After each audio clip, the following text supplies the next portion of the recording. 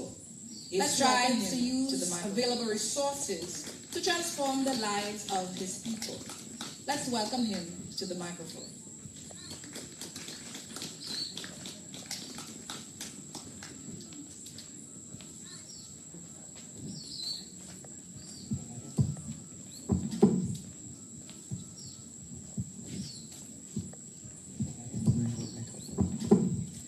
Good afternoon, everybody. Good afternoon, invited guests, Pastor. Good afternoon, everybody. Pastor Leaf. Good afternoon, invited guests of the Kalinago Child Support Foundation, Mr. Pastor, member of the Red Cross unit, representatives of the Kalinago Child Support Foundation, child member of the Red Cross unit here, Mr. Austin Cyril, Kalinago, other invited guests, the Kalinago children. I stand here today to recognize the other invited guests of the Kalinago Child Support Foundation. I stand here today to recognize the abuse of a child affects the very fabric of our society within our community. Now, by addressing the abuse of a child, education affects the very fabric of our society and community involvement. Now, by addressing these culture of education and equality within the Kalinago and community involvement, we can foster when we invest in preventing abuse and equality within we invest in the very fact we invest in the well-being and future when we invest in preventing abuse. We invest in the very fact we invest in the well-being and future of our Kalinago can be profound. It can empower our children and of the Kalinago child, providing them with the tools to recognize their rights. It can empower our children and parents and stand providing them with the tools to recognize their rights. Now, by uniting and working together, and stand against we can build a safer and more inclusive environment. Now, by uniting and working together, we can build a safer and more inclusive environment for every member of our Kalinago community by the Kalinago Child Support Foundation respected, so that we can invest in a brighter opportunity by the Kalinago Child Support Foundation, so that we can invest in a brighter and abuse-free future for our Kalinago children. Thank you. Thank you very much, Chief Lorenzo. I'd like to mention the sponsors who made this. Thank you very much, Chief. Saying thank you to the international organization of migration. I'd like to mention the sponsors who made this event possible. Saying thank you to the international organization of migration, the IOM, and all parents and friends who supported Twisted Sounds Entertainment. And to all Mr. Austin Cyril and friends who is an assistant development officer in the Ministry of Environment, Rural Modernization, Kalinago Upliftment, is an assistant development officer in the Ministry of Environment, is working rural modernization, Kalinago Upliftment, and the constituency empowerment. Please help me. His work in rural development is commendable. And we look forward to his remarks. Please help me in welcoming Mr. Austin to the stage.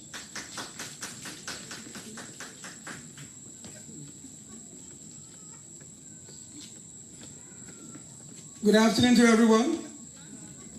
As you heard, my name is Austin Cyril, and I work as the Assistant Development Officer in the Ministry of Kalinago. As you heard, my name is Austin Cyril. I stand here this afternoon because the Minister is not able to be here, and if I know that he would have liked to be. I stand here this afternoon because the Minister is not able to be here to say welcome to you. That he would have liked to be himself here this afternoon. So, but let me say it's always a great pleasure to be here with you on confines of this wonderful Kalinago cultural village. It's always a great pleasure to be here with this village for some of you who don't know. Wonderful Kalinago cultural village. It's a very integral part in what happens here. This village was in for who don't know. Recognize also Mr. Patrick. It's a very integral part in what happens here. If I go a little further, let me just recognize also Mr. Patrick. So it is always a pleasure to see people come together to foster the growth of the younger generation here. So it is always a pleasure to see people come together to foster the growth of the younger generation. I agree with that. I believe the children are sometimes people say that the children are the future. How well that we nurture the children. I believe the children tell me how well they perform tomorrow. How well that we nurture the children. By definition, a child is anybody who is under the age of 18, which is the future. As long as you are under 18, a child you are considered who is under the age of 18. Under the laws of as long as you are under 12 years, you can be held responsible for criminal act in Dominica. At 12 years and at 16 years, be held responsible the age of consent. Because there's always been a lot of debate as to whether and at 16 years, right age, the age of consent. Of course, so, there's always been a lot of debate as to it is the hope of our ministry right that a child who is under the age of 18, well, that constitutes a child. It is the hope of our ministry in an environment where there is under the age physical, 18, emotional, that constitutes a child. Should live in an environment where there is no physical, emotional, or sexual abuse of a direct impact on the perception of the individual on how society operates. Abuse will always have a direct impact on the perception of the individual on how society operates. I must say that I'm very happy to see that this foundation within it has taken up the job. I must say that I'm very happy to see that for the welfare of the Kalinago children has taken up the job and of advocating for the welfare of the Kalinago children. We have partnered with the Ministry of Kalinago Upliftment along the social welfare to ensure we have that Kalinago children live within a safe environment. That the Kalinago children live within did I hear somebody say something else? Environment. Was that you, Mabrika? And so to this end, the Ministry of Kalinago Upliftment have partnered with UNICEF. So to this end, the Ministry of Kalinago Upliftment have partnered with UNICEF in child abuse cases. And what we are aiming at is not just a new behavioral pattern, behavioral change cases. Because the perpetrators are new behavioral patterns are supposed to be behavioral change. Because the perpetrators are people. The perpetrators are people supposed to be responsible. Who are friends. They are family members of the children.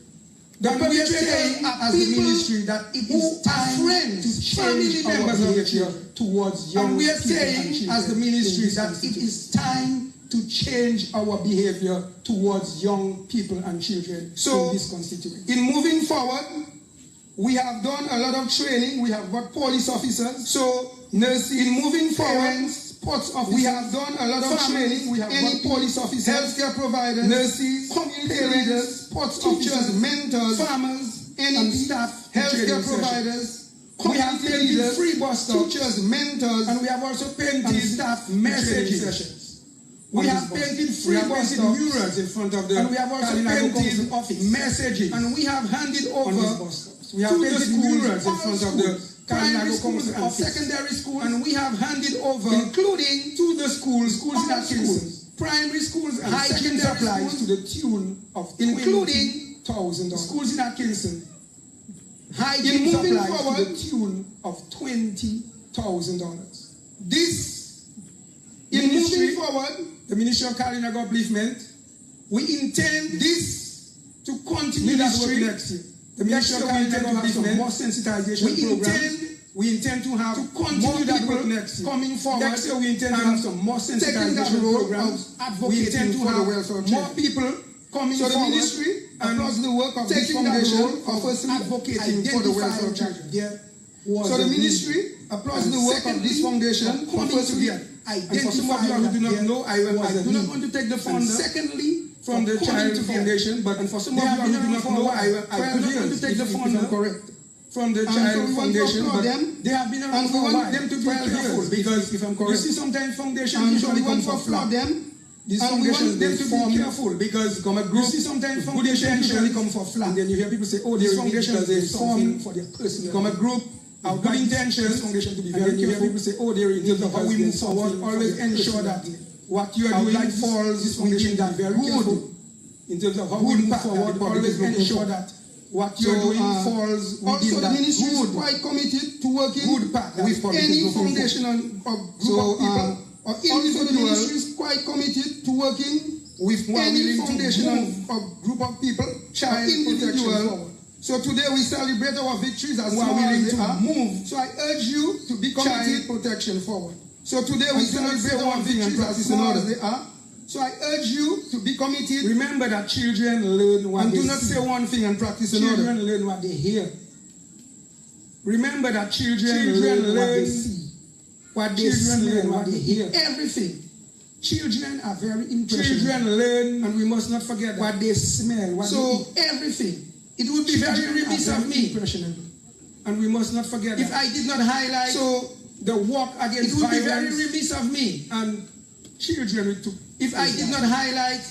The walk against violence. However, it would also be very and remiss of me children took. if I did not say that 1 week. However, it would also be very remiss of me that walk. if I did not say At the that function 1 week here, we after, were bombarded with 1 week sexual after that walk. explicit, but the music was just At the function here, we were bombarded with sexual explicit, but the music was just. In fact, it went all into the morning with swearing and Put your finger in your, and all of these things. I am hoping, in fact, it went all into the morning with These swearing and Caribbean cultural village. I am hoping will not that go into that this sort of beautiful degradation Caribbean cultural village after this will event. not. So I am Go into asking, that sort of degradation. I am asking after this the event. Child Foundation. So I am asking the owners of this I am property asking to condemn any such music tonight, and I the will Child be listening. Foundation Because I believe it is the owners of this insulting property to hold to them condemn any such hold them music march, tonight. hold them I will be listening. listening. Like this, and then Because I believe it is insulting such to hold activity, them it program, doesn't hold hold them well. march, hold them You activity preach like this, and and you then practice what you come preach with such activity. It doesn't bode well. You preach and you practice what you preach. In closing, I would like to say Merry Christmas to all from the ministry and staff of the Ministry of Kalinago Affairs. In closing, children, I would like to say Merry Christmas to all. Enjoy yourself. From the ministry and staff of the Ministry of Kalinago Affairs. Listen to the words of your parents. Children, if somebody is touching you, that is not right. Listen to the words of your parents. Report it. If somebody is touching you in a place that is not right, if someone is trying to tell you, here's a phone, report it. Money. Do not be afraid to report. I will buy up your recess. No. If someone is trying to tell you, here's your phone, they want to give you a phone, let me give it to your parent for you. I will buy up your recess. No. Give you money, let me give it to your parent for you. If they want to give you your gun, let me give it to your parent for you. If you want to give you money, let me congratulate for you. This foundation or your guardian for undertaking such activities. So I want to congratulate that this when we have groups like this for undertaking in our such activity this afternoon, I can only say that we'll feel when we have groups like this operating in our space, that the Ministry of Kalinago will social welfare services. I feel comfortable knowing that the Ministry of Kalinago Support Foundation is social welfare services after our children. Let's put our hands together for the foundation. Kalinago Child Support Foundation is looking after our children. Let's put our hands together for the foundation. We thank the Ministry of Kalinago Affairs for the work that they have been doing, and our eyes will remain on the Ministry of Kalinago Affairs that they will provide the foundation and for the work that they have been doing. And our eyes will remain on the ministry for the support that they will provide the foundation and the community in the near future. I, like most persons, are confident that this foundation will continue the awesome job that they have been doing and will continue to provide support for the vulnerable persons in this community. And now for some entertainment. I would like to invite Miss Arkisha Valmont. And now for some entertainment. I would like to invite Miss Arkisha Valmont to sing a song for us this afternoon. Please put your hands together for her.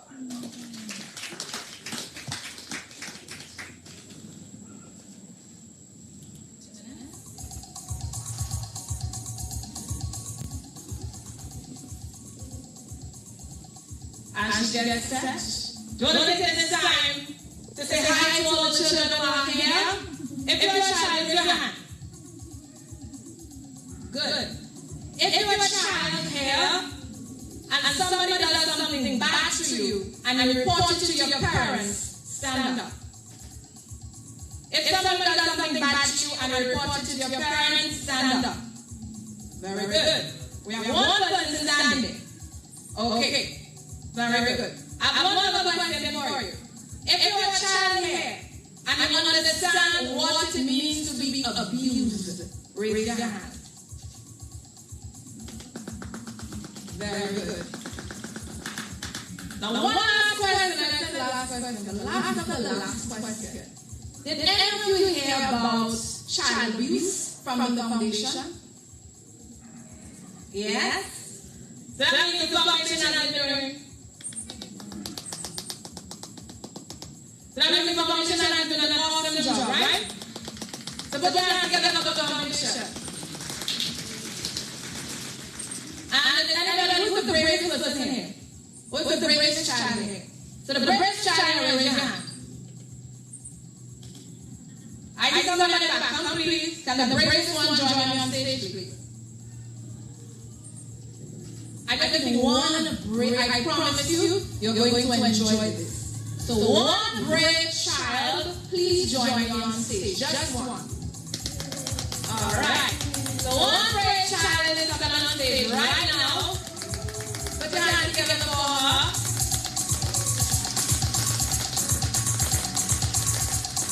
And just don't look at me, you're so pretty. Come on. You know? Very good. I can't see that beautiful smile as I go up on the stage. Yes?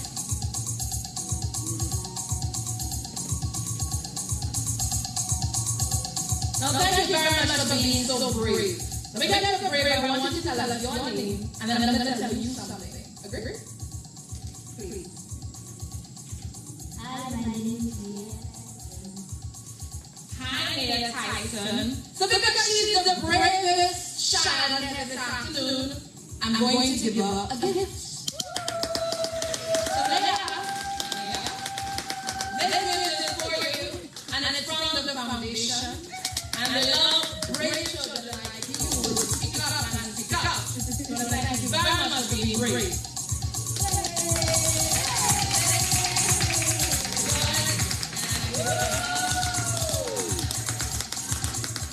It's being brave matters, right? Yeah. Thank you very much, Maya. And we continue on with our program. I believe our vocal letters is ready for the presentation. I'd like to invite one more time to the stage, Miss Artisha Valmont.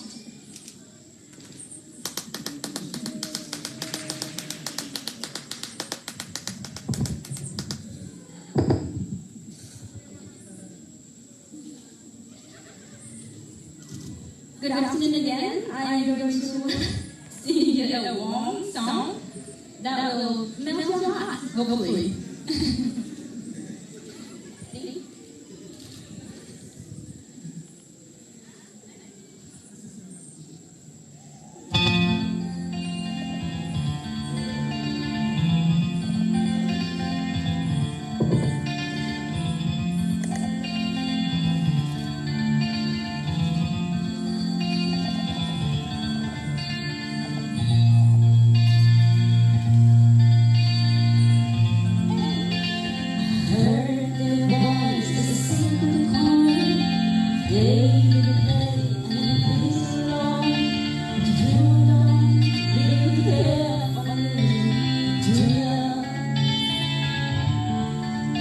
When it goes like this, the born to be, then the minor fall, then the major lives, and the cloud of the king on falls.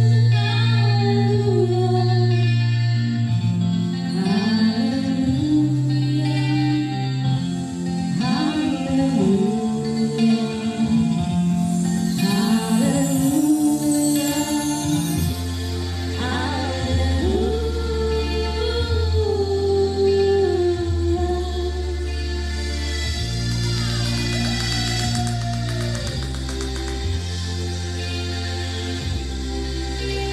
The faith was strong, the dream. You saw her bathing on the beauty and the moonlight. Hallelujah. It's not a cry that's near night. It's not someone who's in light. It's a call that is so broken. Hallelujah. Hallelujah. Hallelujah. Hallelujah.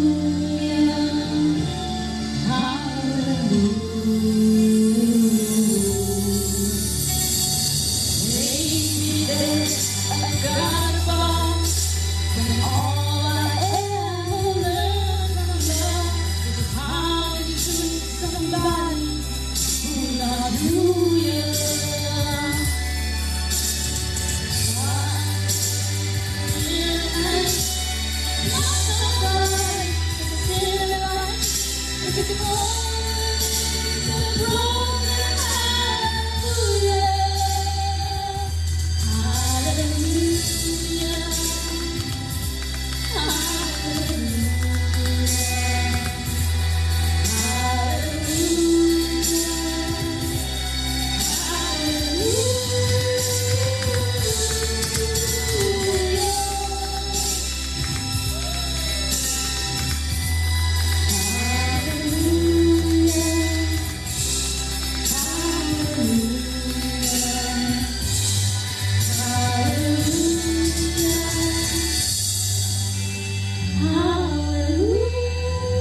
Thank you, everybody.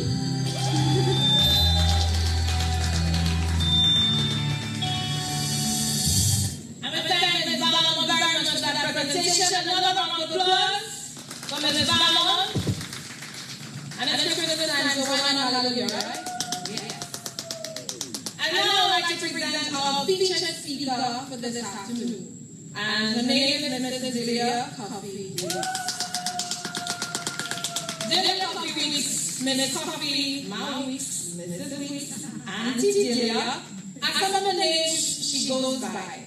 Raised in a small house in Grand Bay with her 9 siblings, Delia learned to love and care for others. When times were hard, there was always plenty to go around. From her formative years, Delia associated her positive thinking. Delia associated with positive thinking people. And in her teens, she was an active member of the Southern Liberation Dancers, fighting for the liberation of women and girls. As time passed, Delia found herself speaking up for the vulnerable people, even though she was generally a quiet and shy person. She just disliked injustice in any form. She was a member of Sisters in Solidarity, a collective of women focused on securing the rights of women and children. She is also a member of the Dominican National Council of Women. In 2013, she spearheaded a petition to raise the age of consent in Dominica from 16 to 18 after some teenagers were exposed to sexually explicit videos. The identities of the male partners were kept secret. Delia holds a bachelor's in social work from the University of the West Indies and the facilitator for Lifeline Ministries, Preach Peace Together. Peace Together program. Delia volunteers with organizations involved in protection of vulnerable people and conducts parenting sessions for the Adult Education Division. She is a staunch supporter of the KCSF. Please put your hands together and let's welcome Miss Delia Coffee, Mrs. Weeks, Mama Weeks, Mrs. Weeks, and Delia.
Good afternoon, everybody.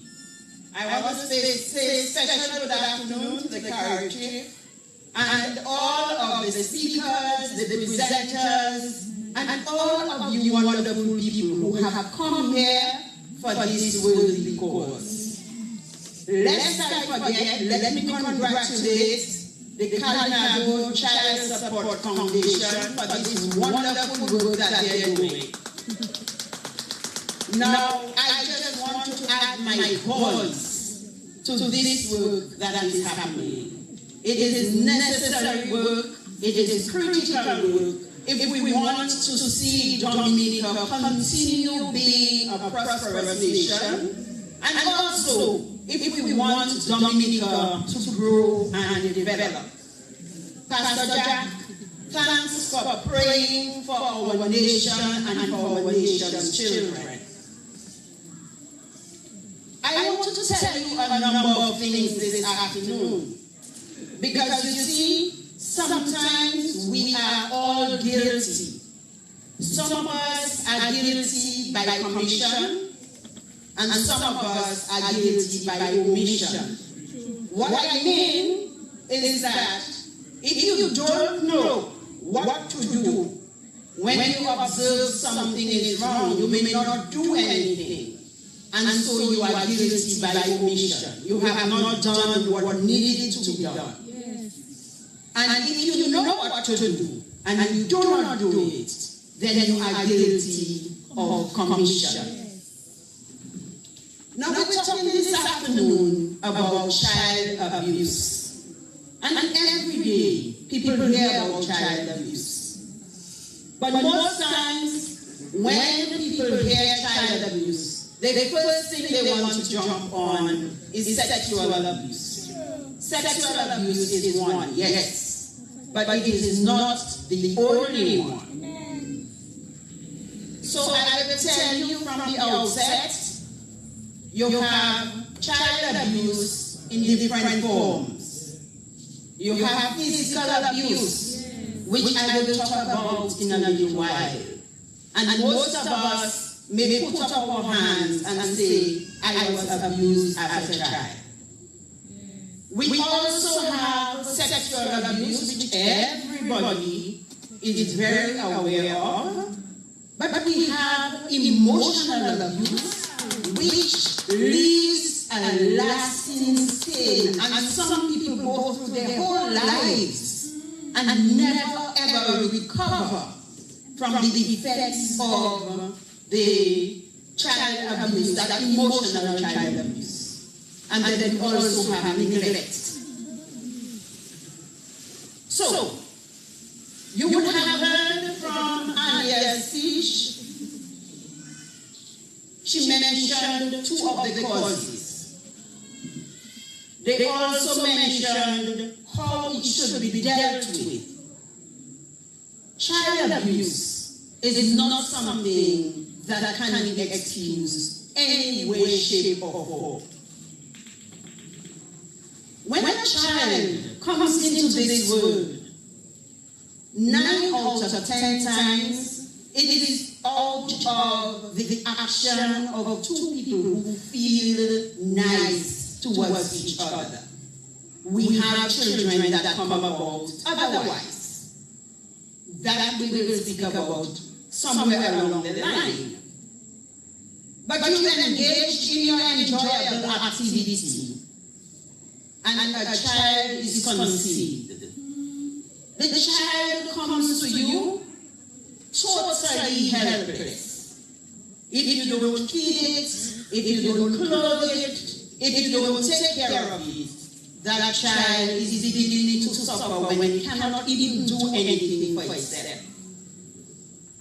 When you realize that that child that has been entrusted to your care, that is the child that may do the best thing for your nation, you have a responsibility to do the best that you can for that child. Children are a gift. And if you don't believe me, ask the woman who has been married for so many years and trying to conceive a child with her husband, and she cannot. Or ask the man whose wife is as fertile as they come. They've gone to the doctor, they've done all of the tests, and this man, his sperm count is low. And all he wants for Christmas, Papa Noel, is a positive pregnancy test. For him to tell the world, in the words of the modern couples, we are pregnant. Some people do not have that opportunity. And so those of us who have been blessed enough to have children, we cannot just put them aside like a dolly or a teddy bear. When you feel like playing with it, you play with it. And when you don't feel like playing with it, you don't really pack it away nicely. You just fling it or you chuck it in a corner. That's not what we have children for. Now we are aware of the situation that exists in our homes. ideal family that we learned was mother, father, and children. In our own context, if we are honest, we do not have many nuclear families. A lot of times, we have a woman and children, and maybe a grandmother or a grand-auntie, and that's it. The men sometimes are absent, or they're visiting, or even when some of them are present in the home, they're still absent. I also want to recognize those men who are very active and present in their children's lives. There are not many of them, and we need to applaud them. Not all men are bad. True. Okay? But you have these children. And imagine a woman, she ended up with one child. Maybe because in her youthfulness, she had the wrong ideas. She got into sexual activity. Maybe she was past the age of consent, but her brain was not well developed yet. She was not yet an adult. So she got pregnant because her body was ready, but psychologically she's not ready to take care of herself or her child. The man can run away if he wants. The woman cannot lay down the pregnancy 4 months down the line. She put it down, she rests, and then she pick it up in the 7th month. She cannot do that. Many of us, if we could, we would. But woman, you tie down to that belly for 7 months if you have a premature, or for 9 months or 10 moons. So you have the baby. And people who know about psychology will tell you that having a child takes a toll on a woman. All your hormones are all over the place. Sometimes you cry, you don't know why you're crying. And when somebody asks you why you're crying, you cry even more. And that in itself can be frustrating if you do not have the support that you require. So think of a woman not having the support of the person who planted that egg, or fertilized the egg rather, and she is trying her best to do what she has to do, because, okay, God bless me with her child, Papa, let me see what I can do for that baby. If she's not unemployed, you know her situation is bad. Or sometimes we have situations where women are employed, but I call them underemployed. Because if your salary cannot meet your obligations, you are underemployed. All right? And I want to tell you that sometimes women need to do the maths.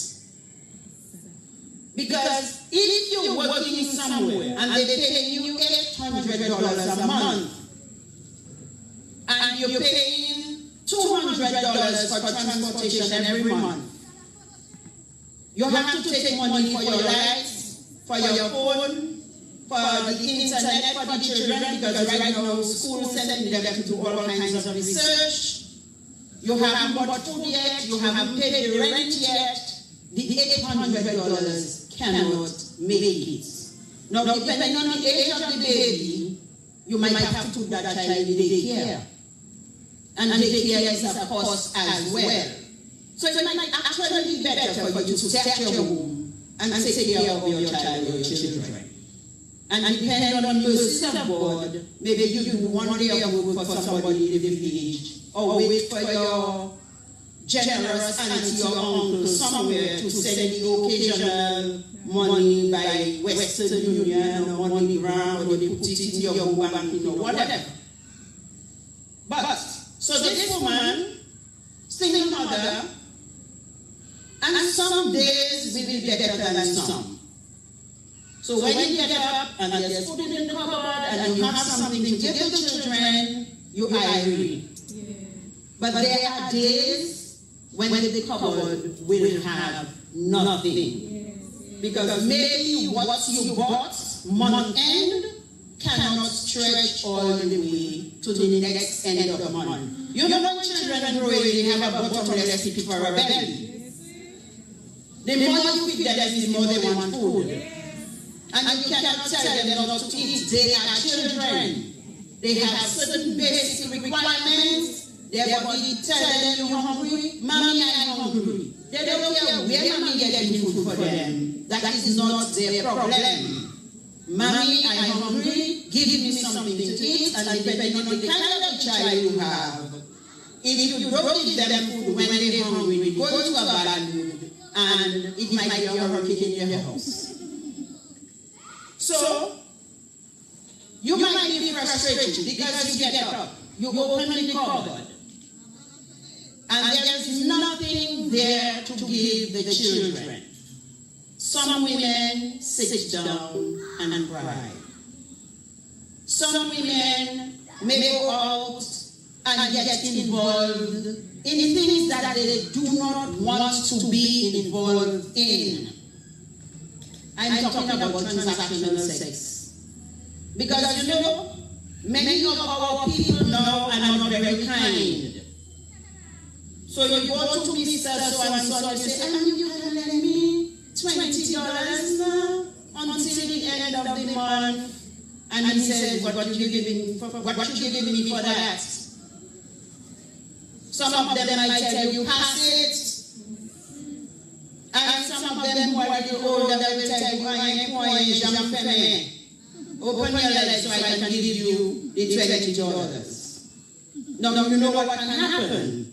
The woman who is in that position cannot put down terms and conditions.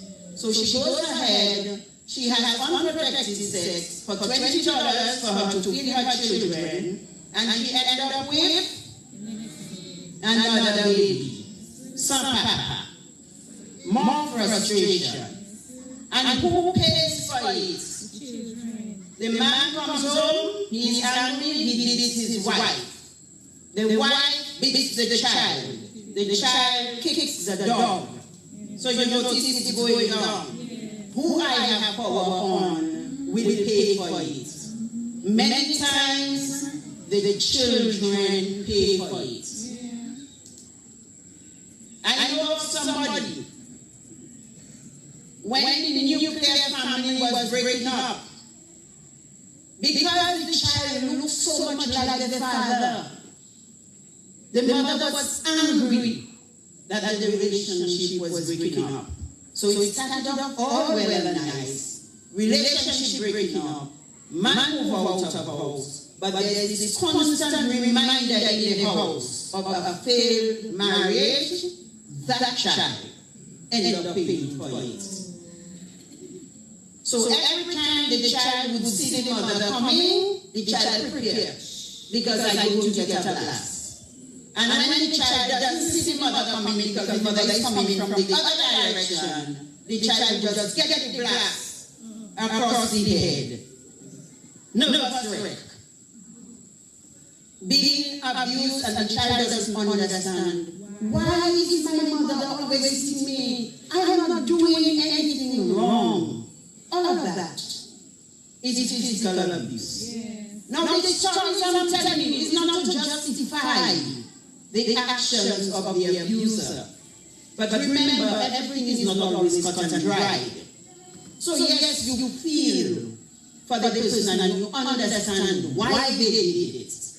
But think of that child who has gotten to that point where a parent who is supposed to be loving and embracing, every time I see you coming, I brace because I don't know what is coming. So the physical abuse, out of frustration, out of anger, and the child is not the reason for your frustration or your anger. The child is the one who pays for it. And we know that now people are talking about how do you correct a child, how do you punish a child. But before Some parents would pick up whatever they get and hit you with it anywhere. And people have gone through life with scars that remind them of those things. Imagine if your mother were to hit you with something and you lost an eye. They can't put a dolly eye for you to see out of it too. So you have one eye for the rest of your life for something you did not do. Now the other thing that may happen is that sometimes parents, and notice I say parents because sometimes it's the man who has the child, and the anger boils up as well. And they deny the children what is necessary. That is the neglect part of it. So there may be food in the house, but they will not prepare the food. And they will not give the children food. So the children are starving. In the abundance of water, the food is thirsty. Because you cannot go in my fridge, you cannot go in my cupboard, I will break your hand.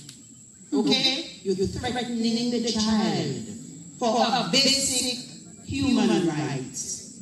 That child that was given to you deserves food, clothing, shelter, and a quality of life.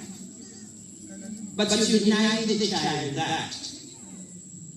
Children who have been neglected sometimes need medical help, and the parents refuse to take them to see the nurse or the doctor. When you have a child going to a health center with a sore or with something that is so bad that they have to wonder, where was that child all along? How come it's only now you come in with that child? That case is supposed to be reported. That is a case of neglect. You have neglected to do for that child what you as a responsible adult should have done. Now, I have touched on physical abuse. I have touched on neglect. I want to tell you briefly about emotional abuse, which a lot of children experience, which a lot of us are guilty of inflicting on children, sometimes in our ignorance. Earlier on, as I was waiting for the people to come in, the place was being set up and so on, a young woman passed with her child, and another young woman said about the baby, in a playful way, your head big, your head bigger than your mother own. Now that is supposed to be a joke, but the child hears. And while you did not intend to hurt that child, you may have begun to do irreparable damage. We have many people walking around who have a very low sense of self-esteem because of things that have been said to them. You know, in Dominica, we are racist. We are racist. So we have the Kalinagos and we have the Negroes. We have other nationalities too. But let us just talk about these two.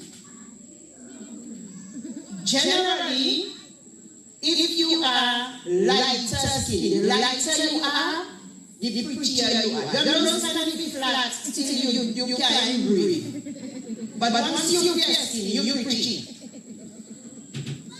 You may have a dark child with a nice straight nose, but you're black. You're penwell tea. You're a little darky. Whatever.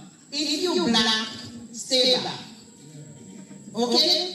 I can tell you about that because most of my siblings are fair and I am dark.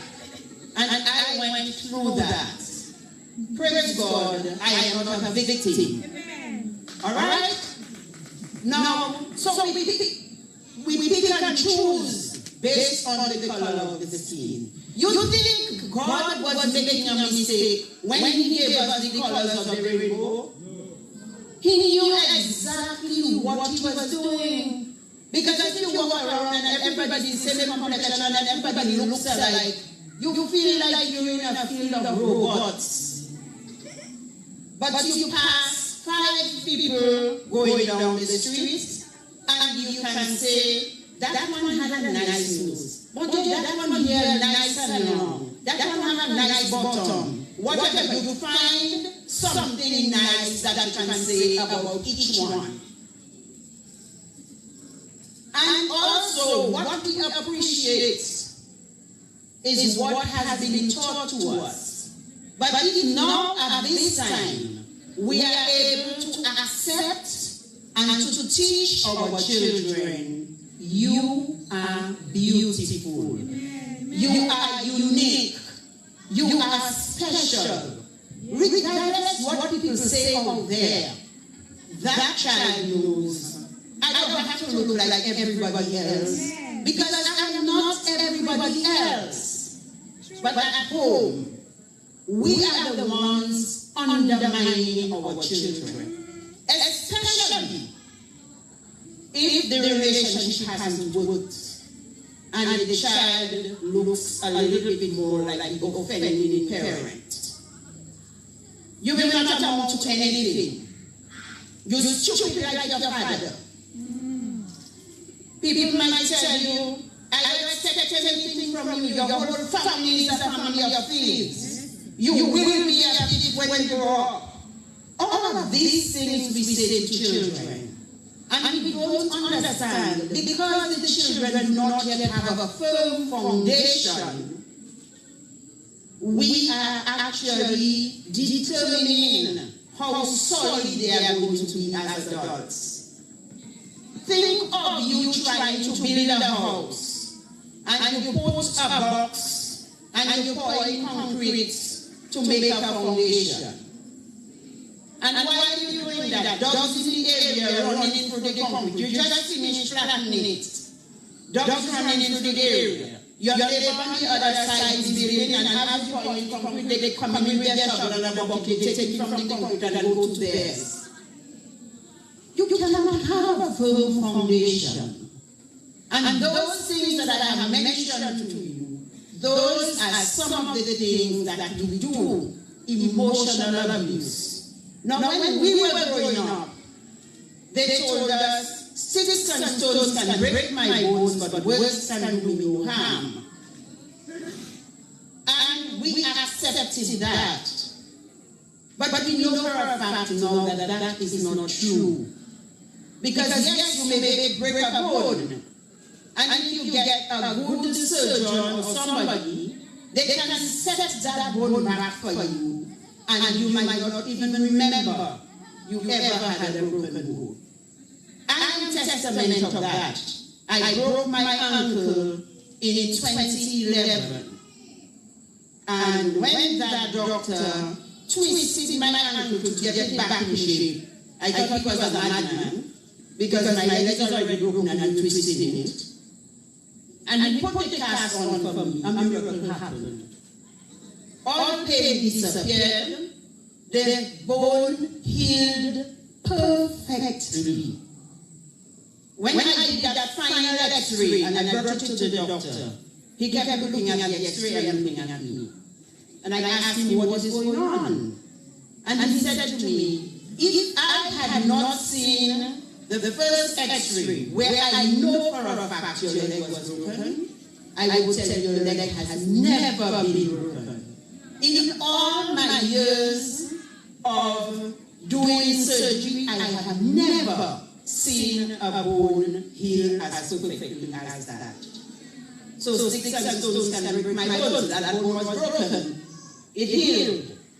But what about the people who are walking among us, who appear to have done so well professionally, and yet still inside of them there is this little hurt boy or girl who just cannot get over certain things. And you're asking yourself, who am I talking about? Look to your left, look to your right, look in front of you, look behind of you. I can guarantee you at least one of those 4 people that you looked at, they are exactly that person I am talking about. Those emotional scars, they cripple people. They play with your ability to give your all, to develop to your best potential. And so we are talking about, but I don't leave my children. You ever see my child with a map? No. But this is the child who doesn't even know how to accept a compliment. Because they never received a compliment in life. I remember one day, I was at a place of business, and this young, tall, dark fireman came in. He spoke, and I saw he had beautiful teeth. And being the person that I am, I went up to him, and I complimented him, and I said to him, "You are such a handsome young man." He looked around to find out who I was talking to. And I was standing right there in front of him. And then he hung his head shyly and smiled. And I said to him, "I'm serious. You are a very handsome young man. Look at your height. Look at the evenness of your complexion. Look at your teeth. You can get any woman that you want." And he looked at me and he was like, now I have this way about me that sometimes I approach younger men because they are sadly lacking in that area. We focus so much on our girls, but our men are slipping through the cracks. And most times I preface what it is I'm going to say to them by telling them, I'm old enough to be your mother. I have a son who may be older than you, but maybe if I was a little bit younger and I was entangled, I would make a break. And a lot of them look at me as if, boy, that lady crazy. But we have to do more of that. Because for some people in adulthood, that is the first time they are receiving a compliment. Look at a lot of our young women. Sometimes the people that they pair up with, you're wondering, oh my God, a girl from a nice family, and she can afford to have any guy that she wants, and that fella on a motorbike with his locks or his roughed up shoe. But maybe he is the only person that makes her feel like a queen. Because he's the only person who strokes her ego. That ego that has not been stroked by her parents when they should have done it. Let me tell you a story, a real life story. And it's not something I read in a book. It is something I witnessed.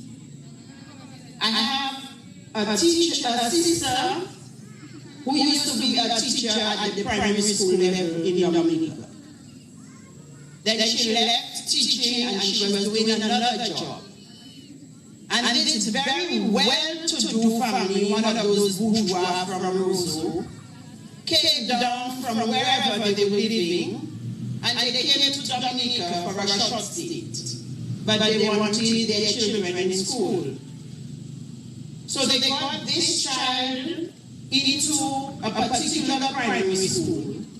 And the child was bright, but nobody wanted to play with her because she must have been at least 10 years old, and they had to pin a kerchief on her every day she was going to school because she kept dribbling uncontrollable.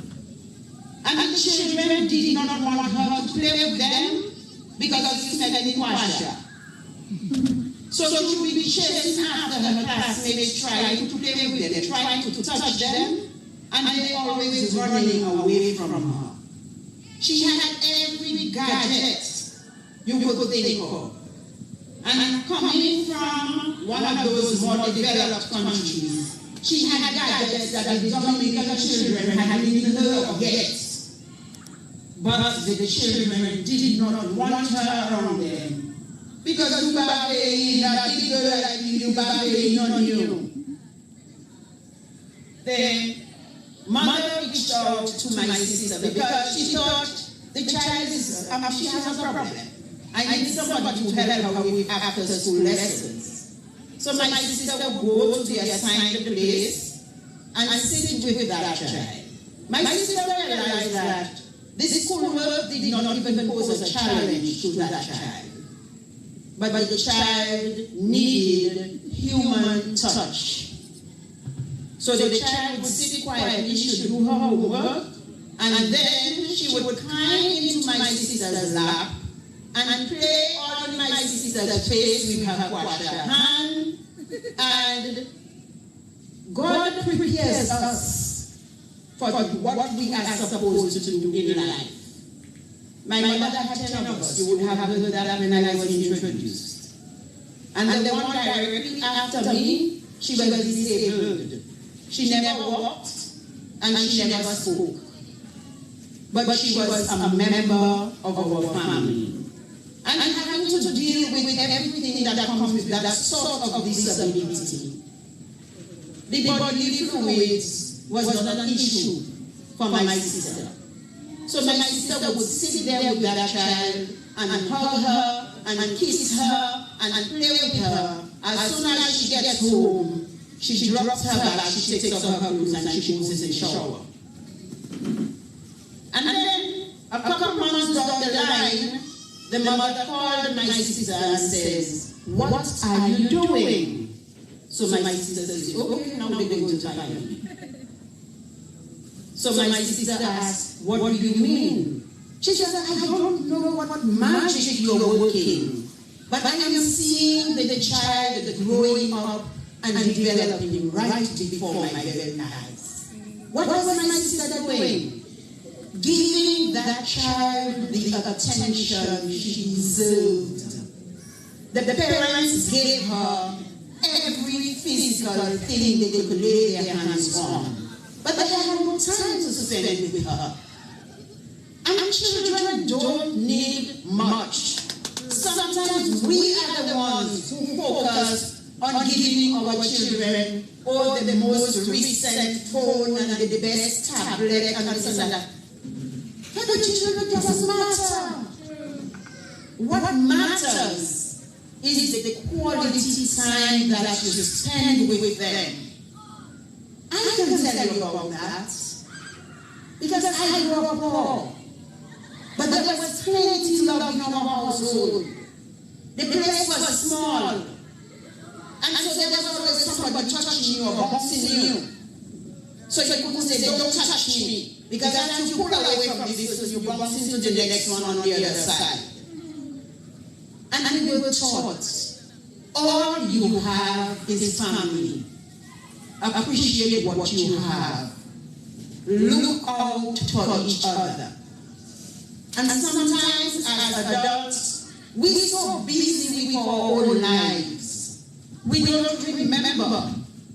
These children are a part of our family.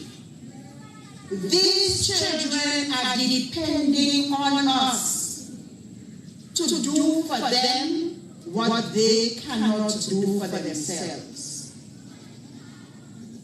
Now I want to touch on the sexual abuse bit. Because you see, at one time, we kept telling our children about good touches and bad touches and stranger danger.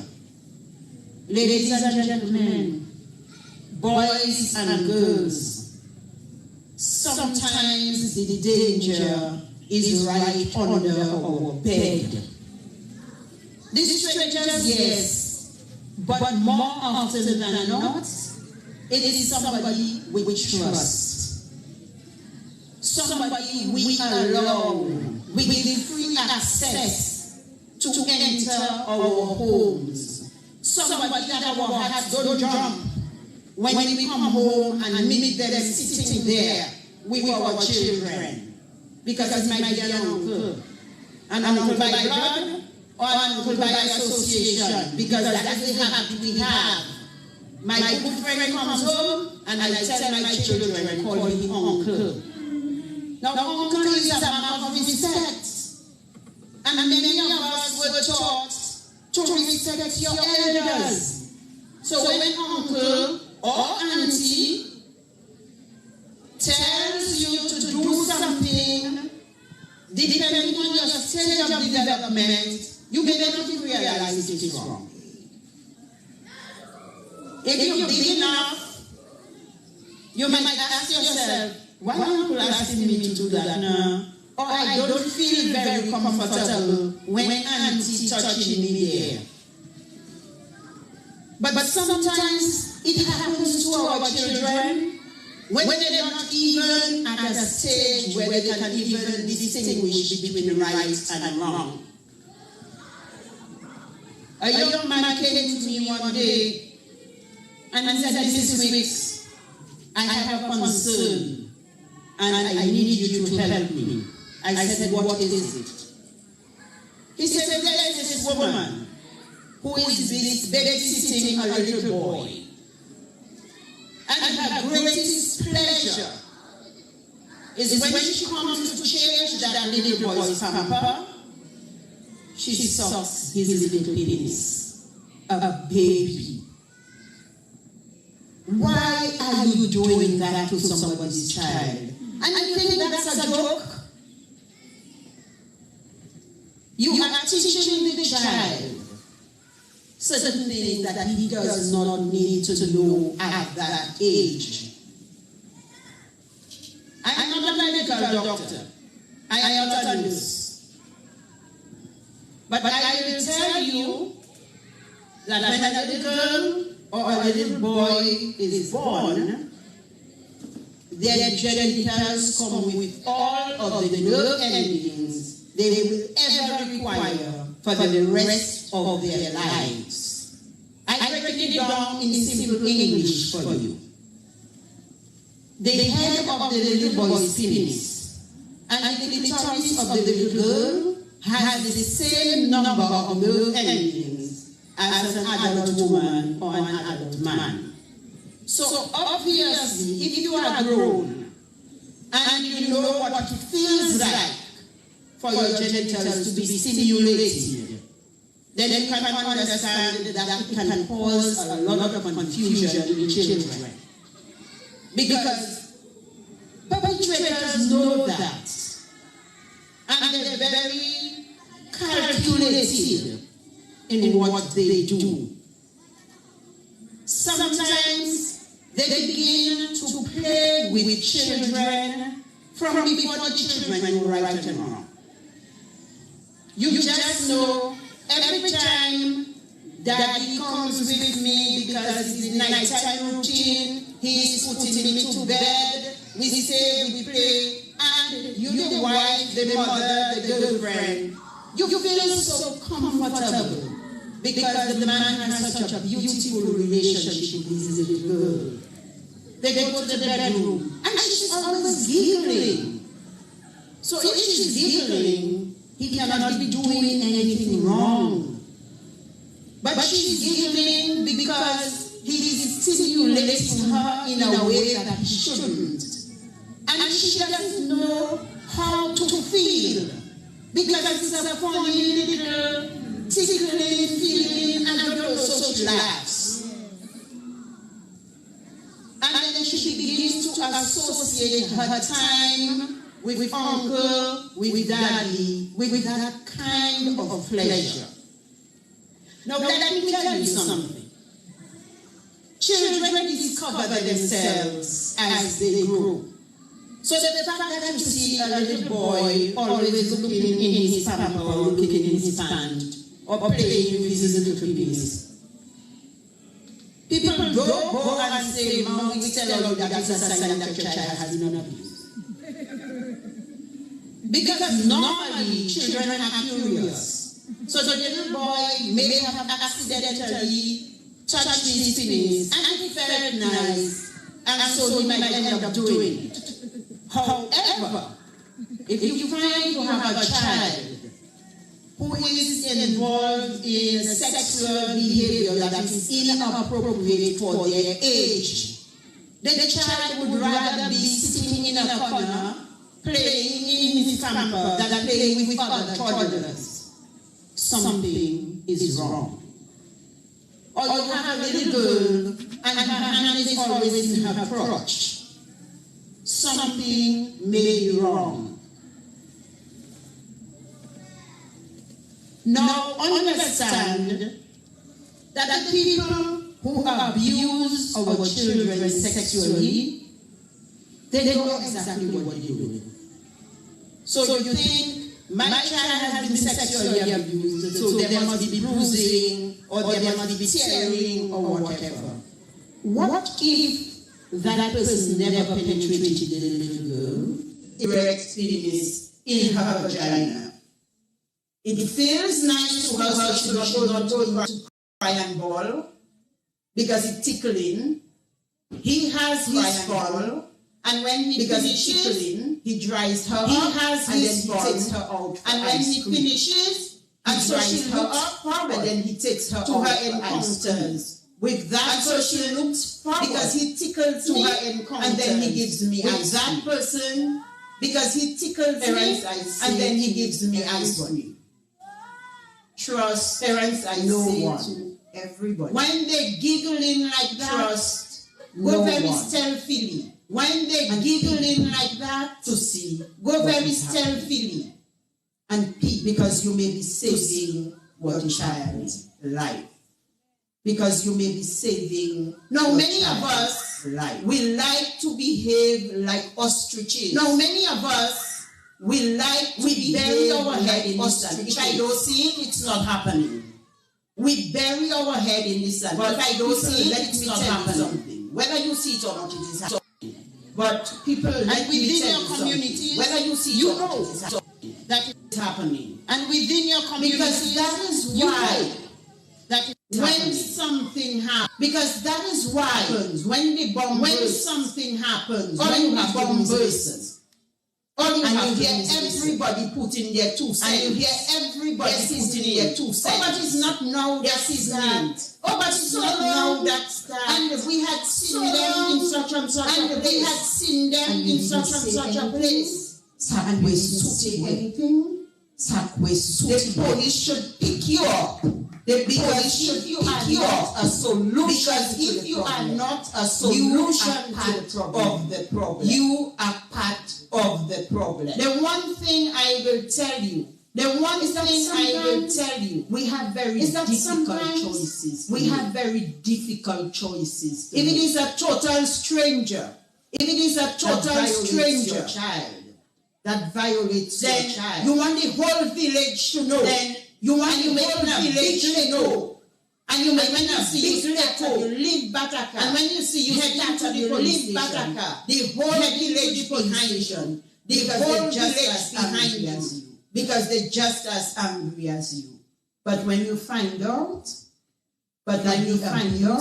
is happening that right the abuse is happening. You're finding right all pillows it have. You're finding all pillows it have to cover it. And what is the end result of that? And what is the end result of children develop sometimes develop psychological problems because they feel have been abused. The person I expected for me did not stand up for me. I have no work and I have no for me. Did anybody who wants come, and nothing you tell that person can bring them back. Because if my own mother or my own father, who is supposed to be my main protector, did not protect me, then who is expected to protect me? You all must have heard the song, Daddy, don't touch me there. I'm going to tell on you, I swear. Can't you see I'm scared? You're supposed to be my father. And when you go and you say, Mommy, Daddy touched me there. Just shut your mouth and go and sit down. You think I'm losing my marriage for you? Okay? I'm not losing my man for you. And if you continue with that, I will take you and ship you to your auntie in the country. If we go back in our history, we will realize a lot of relatives that ended up by an auntie or an uncle in the country, it might have been because of that. Because we like to say we said, yet we like to cover until the bomb bursts. And I will tell you, the bomb never announces when it's going to burst. It may burst at the most inappropriate time, in the most inappropriate place. And that is when they begin to say people are crazy.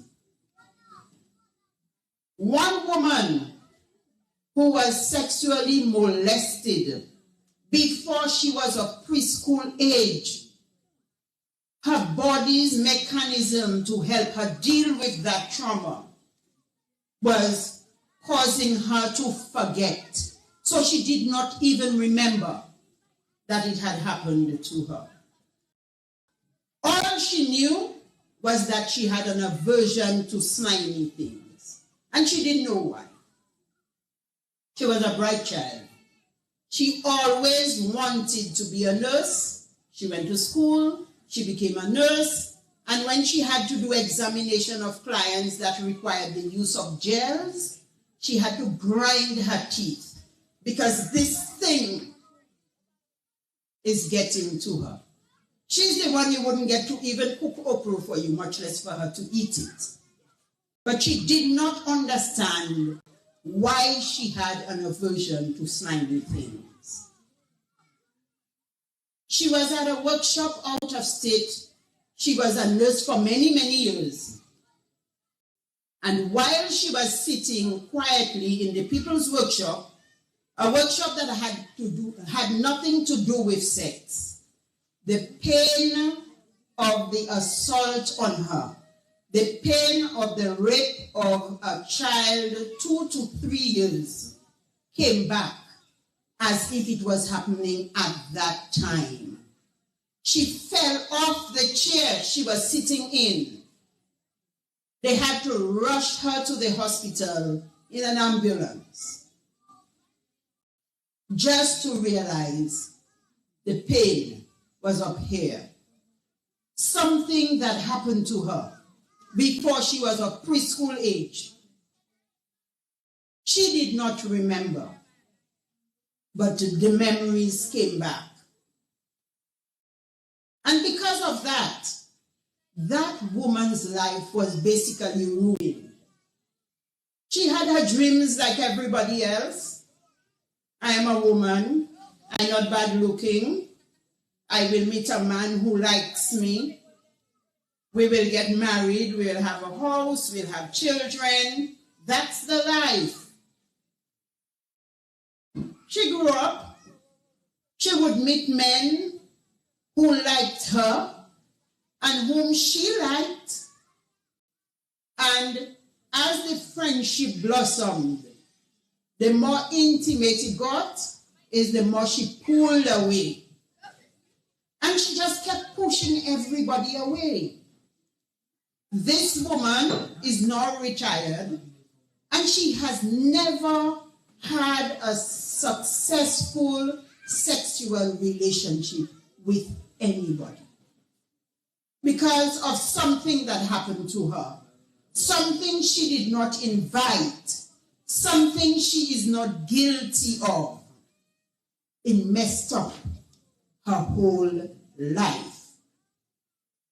I have told you all these horror stories, and there are many, many, many more, for you to understand that the precious gems that have been delivered to us, for us to take care of them, we have to put them first, second, third, fourth, and fifth before anybody else. Sometimes we have to put them before ourselves because we are grown. We are hustlers. We can face the struggle. But we have to make life easy for them. We have to teach them so they know their worth. So nobody can take advantage of them by whispering sweet nothings in their ears. Tell your children at home that they are precious. They are unique. They are special. Even though they are disabled, there is a place in the world for them. And sometimes you just have to provide proof. There's a young woman in Barbados who is a lawyer. She is blind, B-L-I-N-D, blind. Yet still, because of the systems that exist in her country, she was able to go to school and attain her law degree, and she's practicing as a lawyer. So what if your child is born with a finger missing? So what? You will tell them that is what makes you special. Everybody else has 10 fingers. You're so special, you don't need 10. You have 9, and you can function better than a person who has 10 fingers. Find a way to turn their adversity into an advantage. Cherish your children. Protect them from all the evils outside. But more importantly, protect them from you. Because if you are the abuser, then the outside doesn't pose a threat. Examine yourself. Am I doing the best by my child? And I will put simple questions to you. Am I protecting the health of my child by making sure they have healthy food? If every time they want something to drink, you give them a Quenchy or a Buster or some soda loaded with sugar, you're not doing the best for your child. Have you taught your child to drink water? Have you taught your child the importance of nibbling on a piece of carrot for the afternoon instead of an ice pop or corn curls or cheese sticks? When you take your children out, why do you want to buy hot dog on a stick for them? Do you think their little kidneys are ready to deal with all of what is in those hot dog on a stick? And you buy them hot dog on a stick and a soda. So excess salt and excess sugar. Parents, we have to think. We have to learn to take the best care. We have to learn to take the best care of the children that have been entrusted to us. Make sure you know all of the possible signs and symptoms of child abuse. And make sure you are not, whether by accident or design, abusing your child. And then take it a little further. Even if you are not abusing your child, but if you know of a child who is being abused physically, emotionally, being neglected, or being abused sexually, find a way to report it. Do what is right. Do not be guilty by omission.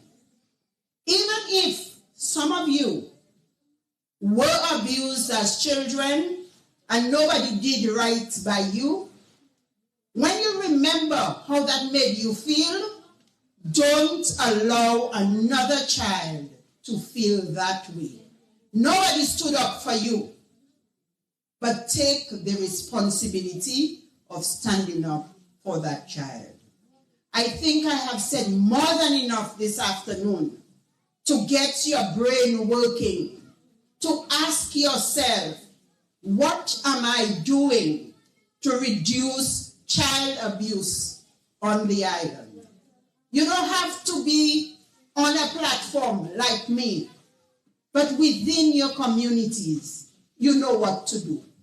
The child who is neglected and stays without food for days, offer them at least a meal.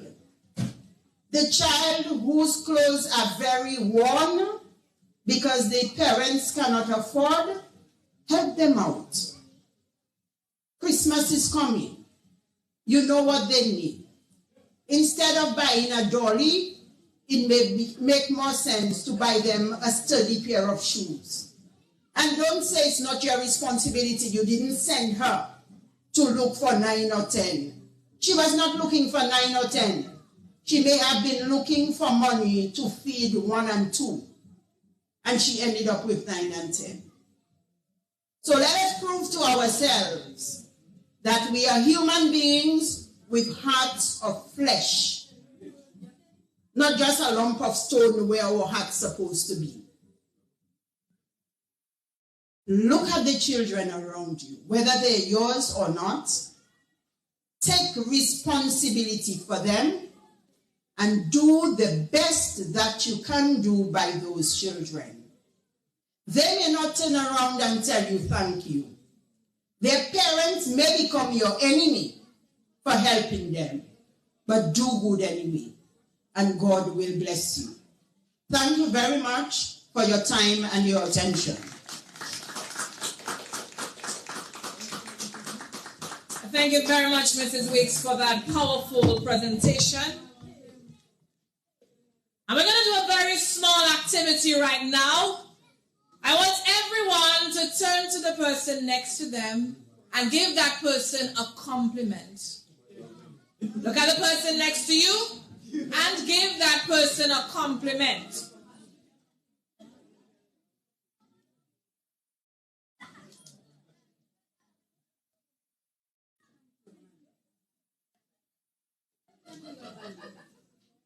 Did that feel good to receive a compliment? It felt good? So you're always going to remember there's power in the tongue. You speak positively into people's lives, it's very likely that positive things will happen to them. The same thing if a child is being abused, we report it. We don't stay silent. It's our responsibility to look after the children in our care. And not because the children are not, the child is not yours, that means it's not your responsibility to report. It's our responsibility to look after each one in our society.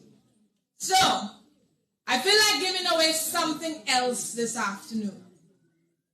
But I need a brave person to answer 2 questions. Can I get a brave person to join me on stage to answer 2 questions?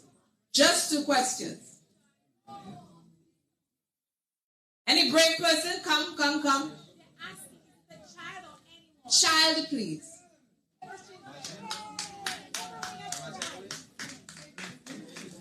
So we have one. Another child can come. Good. One more person. You're an adult. One more.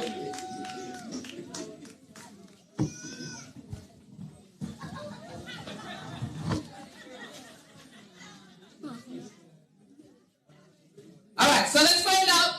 I'm sorry. Let's find out the names of all the children on stage first. What's your name? Kaylan KB. Kaylan. And your name? Shamaika Shanis Hill. And you? Renee Daisy Madison Tyson. Say that slowly. Let's go. Renee Daisy Madison Tyson. Beautiful names. Next person, what's your name? Katie Dupini. Katie. Okay, so if one person can answer all the questions that I'm going to ask, then that person is going to get a prize. Agreed? Now, I asked earlier if you guys know about abuse. Remember that? So, the first question. Can you name 3 types of abuse? 3. We're going to start on this end, and then we're going to go across. Now, if you don't know the answer, then you are eliminated. Okay? Not too many questions. 3 types of abuse.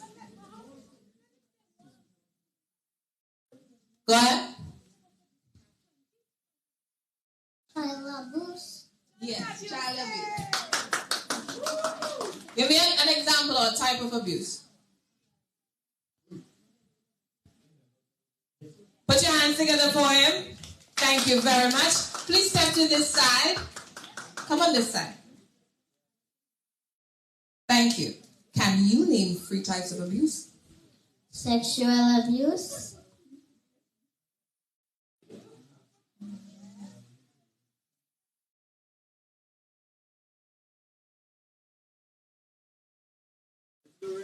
Another one? Do you know another one? Please step to this side. Okay. Can you name 3 types of abuse? Child abuse, sexual abuse, and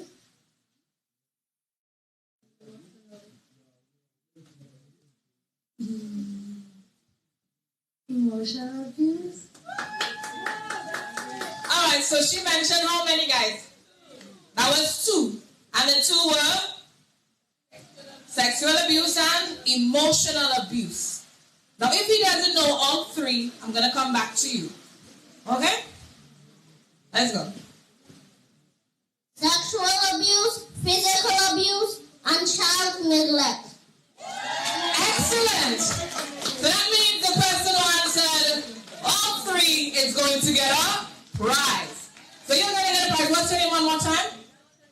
Kaylan KB. Kaylan KB. So Kaylan KB, this is for you. You can carry it? I don't know. Okay. Round of applause for Kaylan one more time. And I want to thank all of you for joining me on stage and answering the questions. Okay? Thank you very much. Please put your hands together for all of them. They tried. So the different types of abuse, correct? There is, one is, starts with S, sexual abuse. Another one starts with N, neglect. One starts with E, and one starts with P. And what do you do if you are abused? You report it. Very good. We continue with the program. Up next, we're going to have a poem, and a poem will be done by Marlon James. Please put your hands together for him as he makes his way to the stage.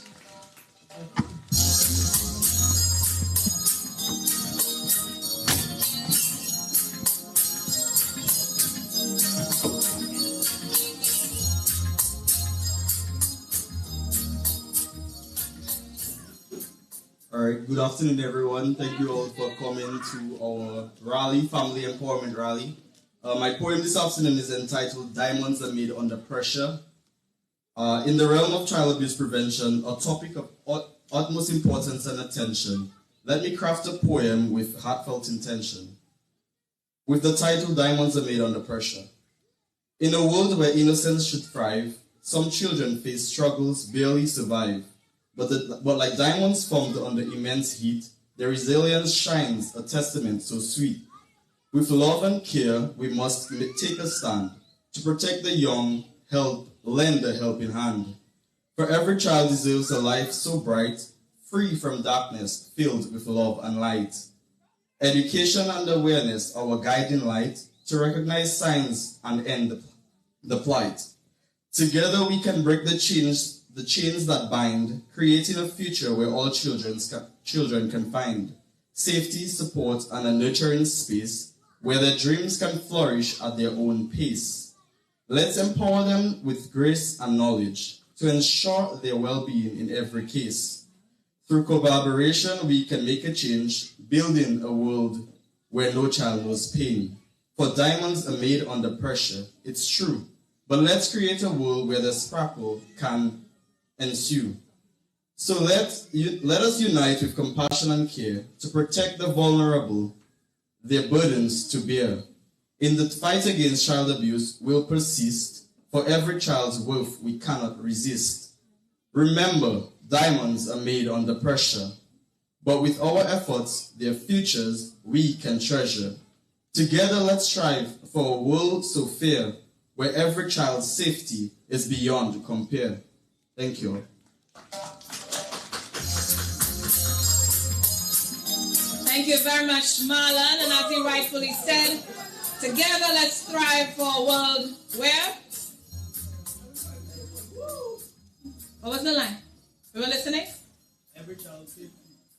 Together let's strive for a world where every child's safety is? Beyond compare. All right.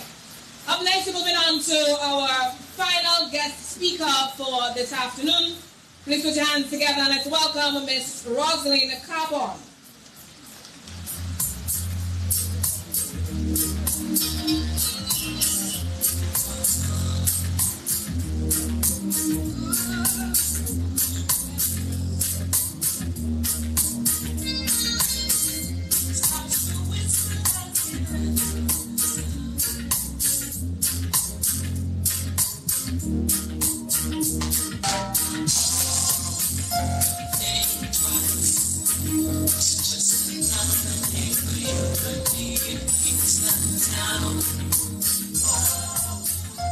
Hello everybody, good afternoon.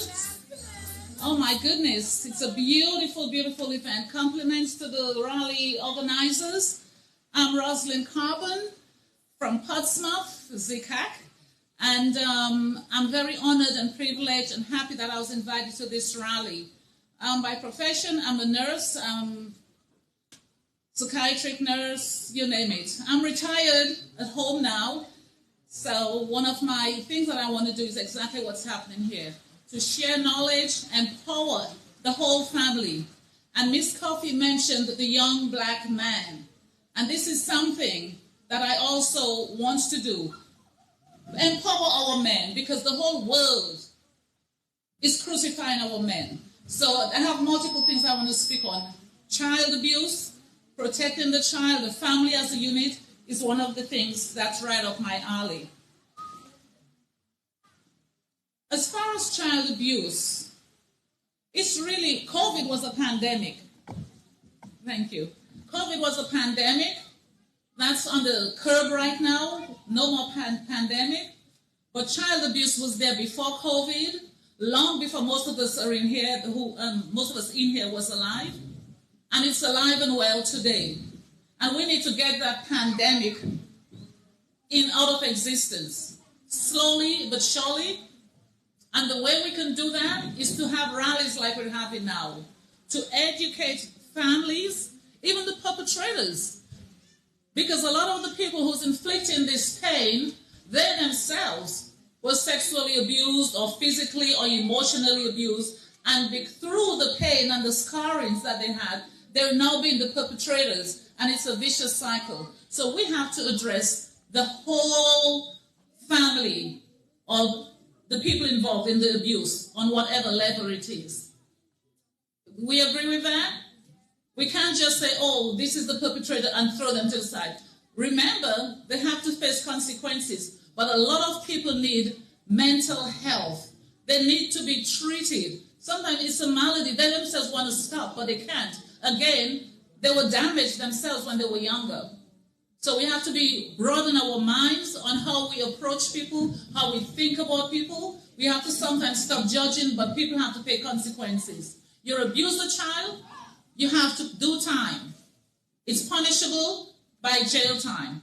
15 to 25 years in Dominica. I read that just as I was coming out. So you're not going to get a slap on the hand. Empowering children starts from as early as possible. Like Miss Coffey said, from the emotional bonding from a baby. You have to nurture that child emotionally. Physically, we have to provide for them. You do not want to neglect them where they go into somebody who's giving them a candy or a plate of food in return for them to molest them, because that's what's happening also. So you need to try your best and maintain for your children at home. And if anybody's doing anything for them, you need to know who it is, where they're getting the things from. Period. Don't do favors for my child. For what? The parents. We all have a cellular phone in our hand. And I'm going to just give different points because the previous speakers have covered on most of what I could repeat again. But we're not going to do that. We all have cellular phones in our hands. Avail yourself to information. Educate yourself. We don't need to be on a platform to talk. You're three women. Let's talk about certain things. And everybody, each one teach one. We have to do that. We cannot keep putting our head in the sand like the peacock. We know what's happening 2 doors down the road. Now, something I think about, we all have been saying, report, report, report. Now, imagine you're a child in a house. You're being emotionally, physically, sexually abused, or any of those singularly. When you report that crime or incident to somebody, you're scared, number one, to tell somebody. And the repercussions you might get from the perpetrator, what does the child do? If I tell somebody, I have to go back to that house, to that person, to feed me, to clothe me, so that poor child just hush. So I'm saying that so whoever's listening can start thinking, when we're telling children to report the wrongs that's been done to them, how are we supporting them after that report is done? We have to give them some kind of comfort to know that when I report this, A, B, and C is going to happen. I don't have to go home and get a spanking or even be subjected to more, because now I told, nobody did anything, I'm back in the same situation. So the perpetrator feels empowered now. It's out there, and guess what? Nothing happened, you see?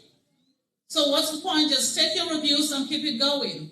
While we're on that topic, and I said I'm going to give little points because most of the general conversation's been had.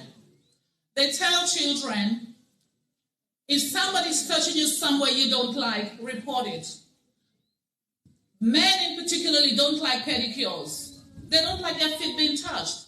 We have to be clear and precise in the conversations we're having with our children. Some people don't want their head to be touched. It bothers them. So you have to tell the children, if mommy or daddy, because when I was teaching my children, it started at home. Because number one, I really, as a young mother, I thought it was the girls. It didn't dawn on me that my son could be a victim. So I'm talking to a lady and I'm saying to an older woman, she said, at least my son, he's blah, blah, blah.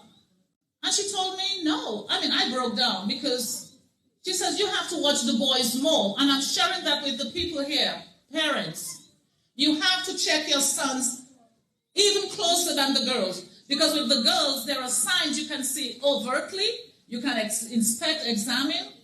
But with the boys, the perpetrators know what they can do, so you will not see what they're doing. So you need to examine your boys, their underwear, back and front. Okay? When they told me that, I was repulsed. But it's important that we know that. Don't just, oh, my boy is fine. Because the crooks, they're smart too, unfortunately. Now the parents, we spoke about the hardships of parents, not being able to $800, not making it work. That's true. But we have to get into a mentality that we need to be multifaceted in what we do to provide for ourselves. You can't, the days of relying on one source of income, we have to change that. You have a yard, plant some cucumbers. Not everybody has a yard to do something, but we have to do something where some women, and I'm going to say it, are not relying on a sugar daddy or some man to keep the roof over their head, food in their children's belly, when they know that some guy is abusing their daughters, could be teenage daughters. But because they're dependent on that man to keep the family fed and sheltered, they will turn a blind eye. Quick story. This young girl, she was pretty young when she was being abused by her father. Her very good friend who told me that story, and I asked permission to share the story. That little girl would keep telling her friend, and I'm making the long story short, whenever her friend, she went to visit that little girl, the little girl didn't want her to leave. So please pay attention. That little girl did not want to leave, didn't want her friend to leave, because when she leaves, or whenever there was friends around, she was not bothered. So the little girl, my friend, told her, tell your mother, and she did. And the mother scolded her and spanked her, how dare you lie on your father? That child ended up, so that my friend told her mother what's happening, and that she got scolded. That girl's mother took the child in. Around 16, 15, the girl became promiscuous. Promiscuous meaning she wanted to sleep, that's for the children. She was slipping around everywhere because, like Miss Coffee said, it deranges that psyche of the child, of the human being. Feelings they were supposed to be experiencing late into their teens, they were experiencing it from 3 years old. So when they grow up, that's what they know, that's what they're looking for. So it's not because they're nasty or the SAL word. They were polluted, they were confused. So this little girl, unfortunately, had to be dismissed. That mother could not keep her anymore because she was not part of the fabric of how she was raising her children or wanting her daughter to be raised, slipping out and things like that. I'm going to make that real short. This girl died at the age of about 51, but not before being on the streets, drugs and everything. But the seed was planted from she was about 2 years old. That was the end for her. I'll just read something for you here. We know what child abuse is, the section and everything. Child abuse may include any act or failure to act by a parent or a caregiver that results in actual or potential harm to a child and can occur in a child's home or in the organizations, schools, or communities the child interacts with. Did you hear that? We didn't mention that, did we? We talked about home. Yes. They're molested at school. The coaches. How many ballerinas we heard on the news? After decades, they're up there in their little tutu and their little leotards. And the doctor's son, so he's sitting in prison right now, was molesting the children all along. So it's not just home. Hello, we're in Dominica, the church. The Pope's been talking about it. They're all over the place uncovering this priest who was molesting the little boys. The boys again, right? They molested the girls, but the boys was their big target.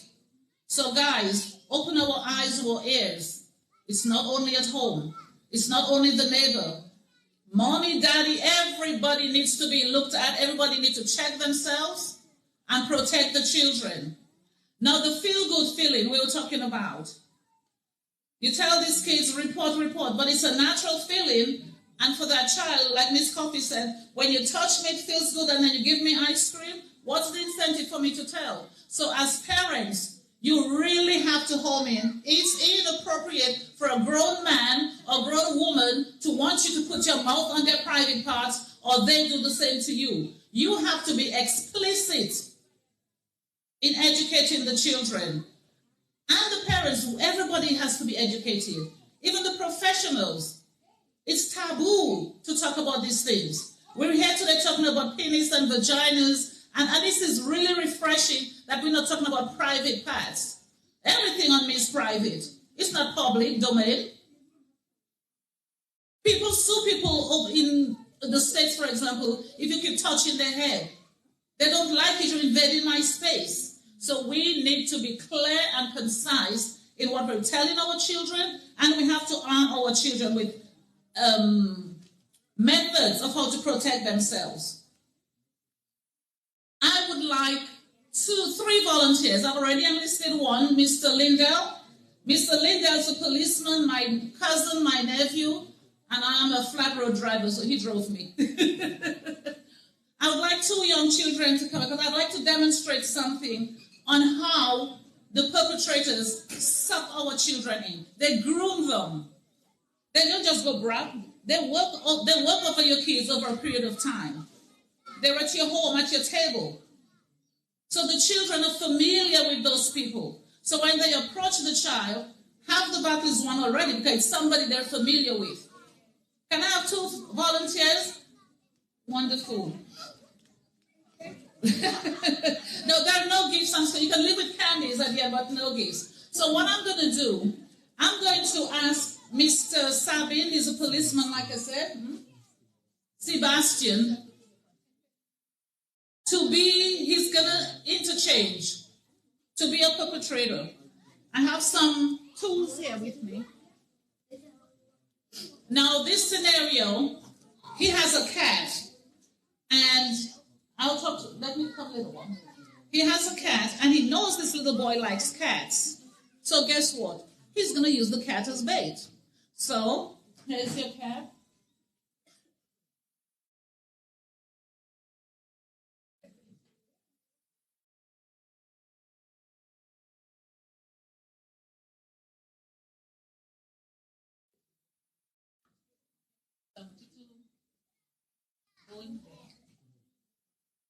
Okay, you're going to give him what he's going to do is give him the cat, and he knows how he has to respond. I want to show them the different responses.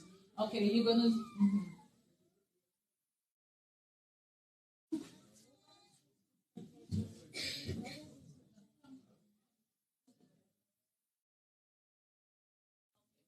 So, policeman Sebastian he likes cats, and he was given a cat.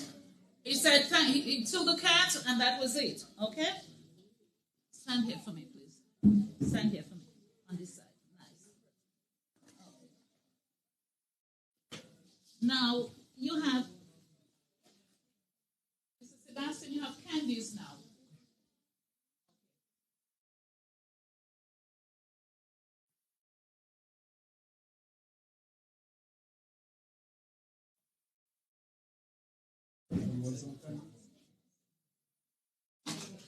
Okay, you stand here with your candies.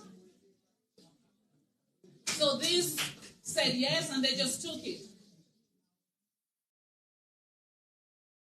Okay,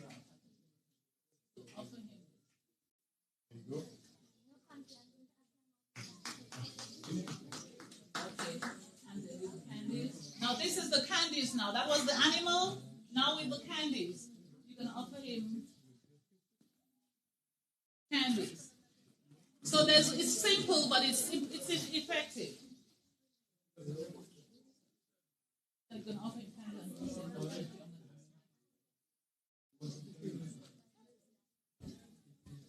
Okay, so he said, no, thank you. I'm going to ask my mom. So what the exercise for children to see is you need to get permission from your parents before you take anything from any, even if it's uncle that's giving you something. Let me ask my mom. Do not take gifts, toys. Don't take me to the back to see the rabbit or the puppy or the cat. None of that, okay? So you always say no. And you go to mom, okay? Okay, thank you. No, you keep them, sweetheart. Okay. There's plenty of candies. Parents, can I give the children the candies? I brought enough candies for the kids. I got your permission? Okay. So as adults, we need to get parents' permission. We don't know what diet the children's on, what allergies they got. The candies got coconut, chocolate, mint, turmeric, ginger, Anybody got allergies? Tell the kids do not eat any. Thank you, guys.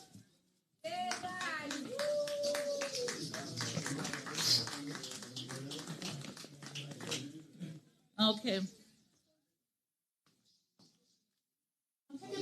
Give the kids the candies. Yeah, just give them candies. Now, the other thing I want to talk about is education. Of the reports of abuse made by professionals to authorities, school personnel are the source of over 50%. Often, teachers is the first person the child tells. Now, this is something I researched.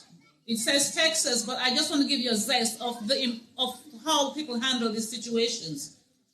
Texas law requires that all school employees participate in a training concerning prevention techniques for and recognition of sexual abuse and other maltreatment of children. And free training is available. Is anybody hearing me on the social media? We need to have that in Dominica. I'm sure it's there, but we need to broaden it. Professional teachers, nurses, doctors, police, I know the training is there, but it has to be ongoing, and especially the children who, if people see a child, for example, in school, little children, I want you all to listen to me, please. If you're at school and there's a little boy or little girl who comes in looking dirty and sad and maybe even smelly, please do me a favor. Don't laugh at them. Don't make a mockery of them. Don't bully them. I'll tell you what you need to do. Tell the teacher. Tell your mother. Because that is a sign of neglect. We're not saying what kind of neglect, but we can see that child is not kept. So don't look at the child like, oh, they're less than, they don't have nice sneakers. You understand? So we have to be each other's keepers. And even as little children, if you're playing with your friend, and they're always hungry, and they're crying, and they're sad, and they're dirty, their shoes don't look right, they don't have pencil to open. You're not too young to help somebody else. Tell somebody. Don't laugh at them. Don't use them as a laughing stock. Don't bully them. Help. We can all help. Okay. Now, that big word, incest. Now, we have some, not we, there are some cults where incest is commonplace. It's accepted. It's the norm. There's a level of incest happening in Dominica also. And like I said, this thing is global. But we're going to talk about our little beautiful nature island. There's no room for incest. Come on, moms and dads. You cannot be imposing yourself on your children. You're supposed to protect them from outsiders, and from inside, you know, molesting no chance. You messing them up educationally, because this, if you read the statistics, children who are abused, be it physically, emotionally, or sexually, they do poorly at school, because when these kids go to school, they are messed up. They're not happy within themselves. They can't focus. Learning, number one, they can't even do their homework. So people who are abusing children on any level, you're affecting them negatively for life. However, if we, the adults around them, if we, the neighbors, take our heads out of the sand, and it's not like you're minding people's business. There's a time to mind people's business, and there's a time to stay in your place. But anytime you suspect a child is being abused, you have to step in. If you don't step in, it's like a bully. If you see somebody bullying somebody and you do nothing, you're as bad as the person inflicting the pain or bullying the person. So it's important that you report people. And again, we have to, when the children report these things, we have to find a place where they can feel safe and comfortable to come and tell you. Okay?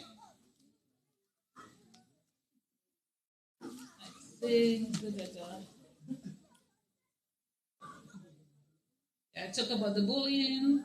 We talk about proper touch. Parents, you have to educate yourself. In Dominica, we have something where people just say, tell it like it is. I'm frank, you know, I like to tell people my mind. When Miss Coffee talked about the derogatory way these people were talking about the child's head, well, sometimes we have to exercise a little diplomacy. And it's not everything you think you have to say, because indeed, words hurt, and they hurt deep. Her bone, her ankle healed, but the words stays. So please, it's not funny when we say certain things to children. It stays with them. You might think it's funny, but you don't know how that child is interpreting the statement you just said. This black and light skin thing, we know the reality in Dominica.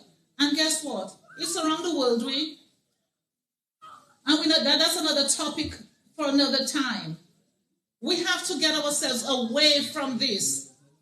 Mental slavery, let's call it like it is. Free ourselves. Open your minds. Learn. You cannot continue the same. If you continue the same thing, that's a definition for madness, with the same results. Doing the same thing with the same results is craziness. It's madness. We have to allow ourselves to evolve. It's okay to do new things, to think of new ways to deal with life and life situations. Not because Mama did it like that and Grandmama did it. That was for their time, but you're supposed to know better. If you know better, you do better. You don't have the information, find the information. It's all over the place. Talk to people. Exercise your right. You have a right to know. Your children have a right to be safe.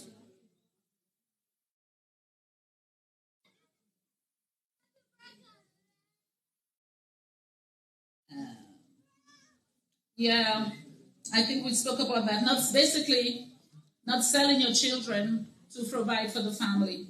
And it's not just Dominica. I worked in the States, and this young lady from a certain group of people, not from America, they always talk about, oh, they had maids and they try to elevate themselves, always trying to put us black people down. And one of them told me, don't worry with her, you know. Sometimes the parents bring these children to the American base, and I'll say no more. They're that poor. Poverty can make people do a lot of things they ordinarily would not do. Another thing, alcohol abuse, where people feel less inhibited and they just do what they want. The poverty, everybody's together, everybody's sleeping in one room. That's how a lot of these things happen. But in spite of that, care how poor you are, you know right from wrong. You know right from wrong. You want to be drunk? When you're drunk, look for your wife. Leave your daughter alone. You know it's your daughter. You can never be so drunk that you don't know this is your daughter you're laying with versus your wife. Cut it out. Excuses. Don't blame the alcohol. It's your mindset. Stop it. Leave the children alone. Yours and others. Thank you very much for your attention. And continue doing what you're doing. It's a great rally. And the parents who are all here, kudos to you. It shows that you're ready to do what you are doing the work by being here. And I hope we were able to give you some tools, some food for thought to move forward and educate the people who did not come.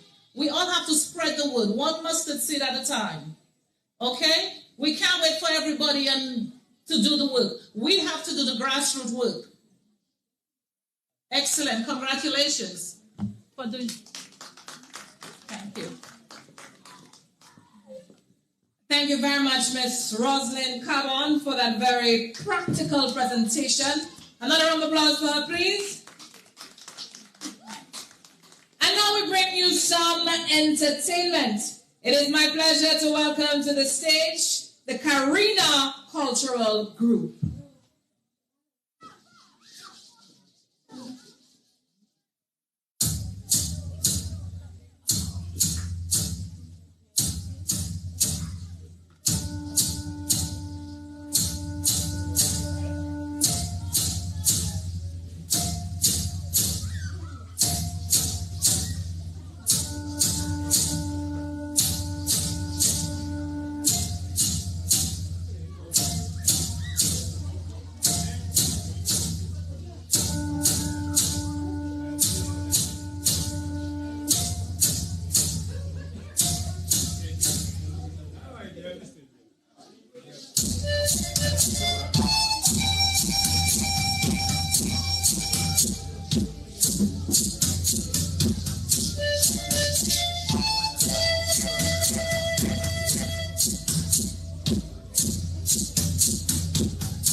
Africa kikuni karihi. Irufu atikarihi. Mabrika irufu. Tau ishiri. Okay. So today, ladies and gentlemen, we are here, of course, as people. And we are here, of course, at the Carina Cultural Village in the Kalinago territory. And of course, the Kalinago territory is home to the first peoples. The first peoples, of course, who inherited, of course, and who were part of this entire island chain.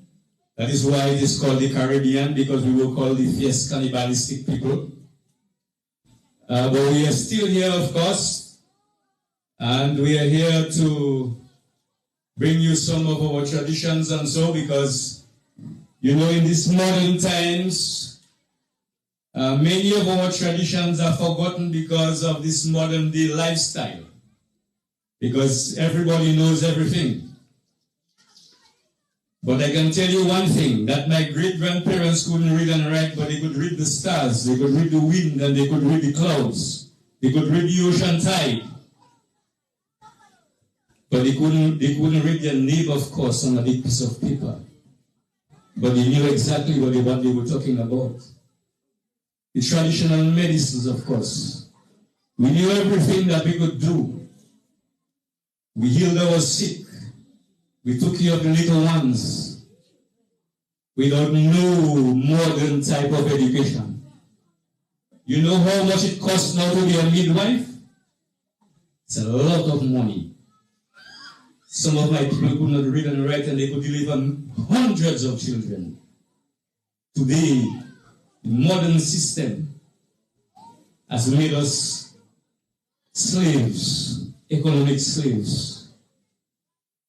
And we are now in a system where we have to behave and we have to follow the white man's traditions.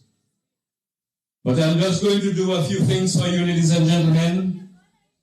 I'm just going to sing a few songs, of course. And then we will be exiting, of course. So we're going to, without further ado, we're going to do a traditional song and dance. So would you want to sing that for us, what? Yes? Sure, yes.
Hala Bruja.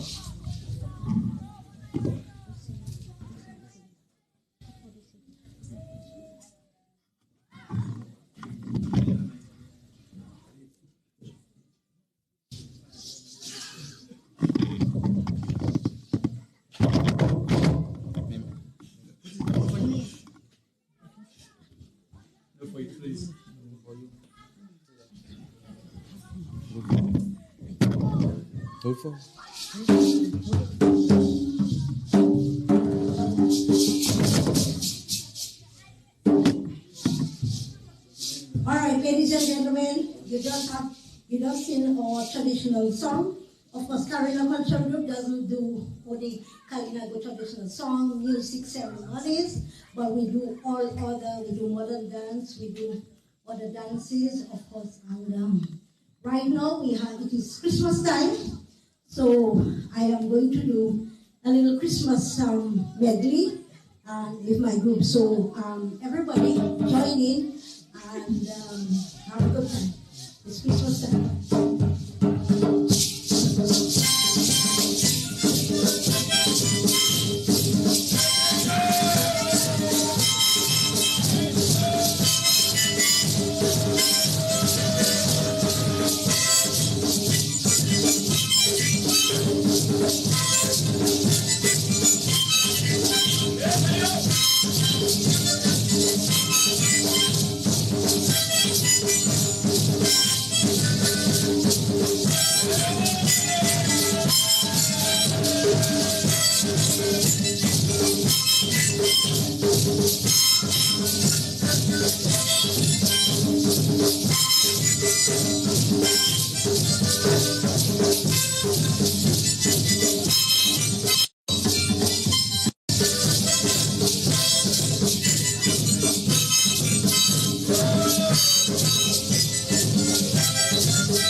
Woman power, boy, woman power. Woman power indeed, and the power of the Kalinago cultural group. Please put your hands together for them.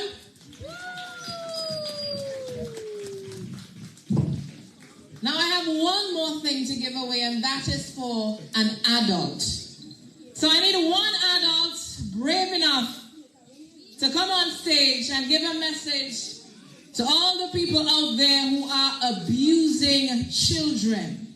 Just one person.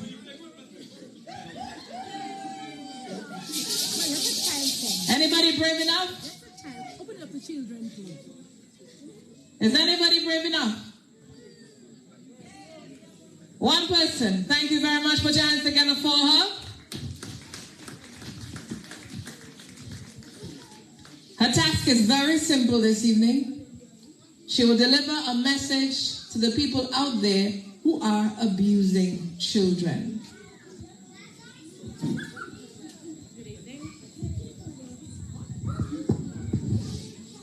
Good evening. All I want to say to the abusers, stop doing it. Stop abusing children. They're innocent. They're sweet. Somebody did that to you, so don't do it to somebody else. And that's my message to them. Stop doing it. If you have a problem, find help. Ask for help. You can go to this police station, you can go to the nurses, you can go to your doctor, and they will bring you the necessary people. So stop abusing children. Thank you very much. Short and sweet. I have something for you, don't you? I appreciate the message. So something from the foundation. So from the foundation to you, thank you very much. And the message is very simple. Donate it, somebody. You want to donate it? Yeah. Sure, just pick anybody out there and go ahead and donate that. Alright, so that is beautiful. She's going to donate her gift to someone out there. Let's see who's going to get it. That's just wonderful.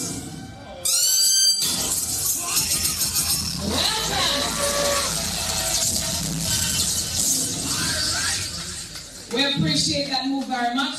I want to say a big thank you to the sponsors who made this event possible. The IOM, Jacko's Feed, and Fertilizers, and also Twisted Sounds Entertainment. But it's about that time that we say thank you, and we drop the curtains on this event. So for that, I invite to the stage Mr. Marlon James, who will deliver the vote of thanks.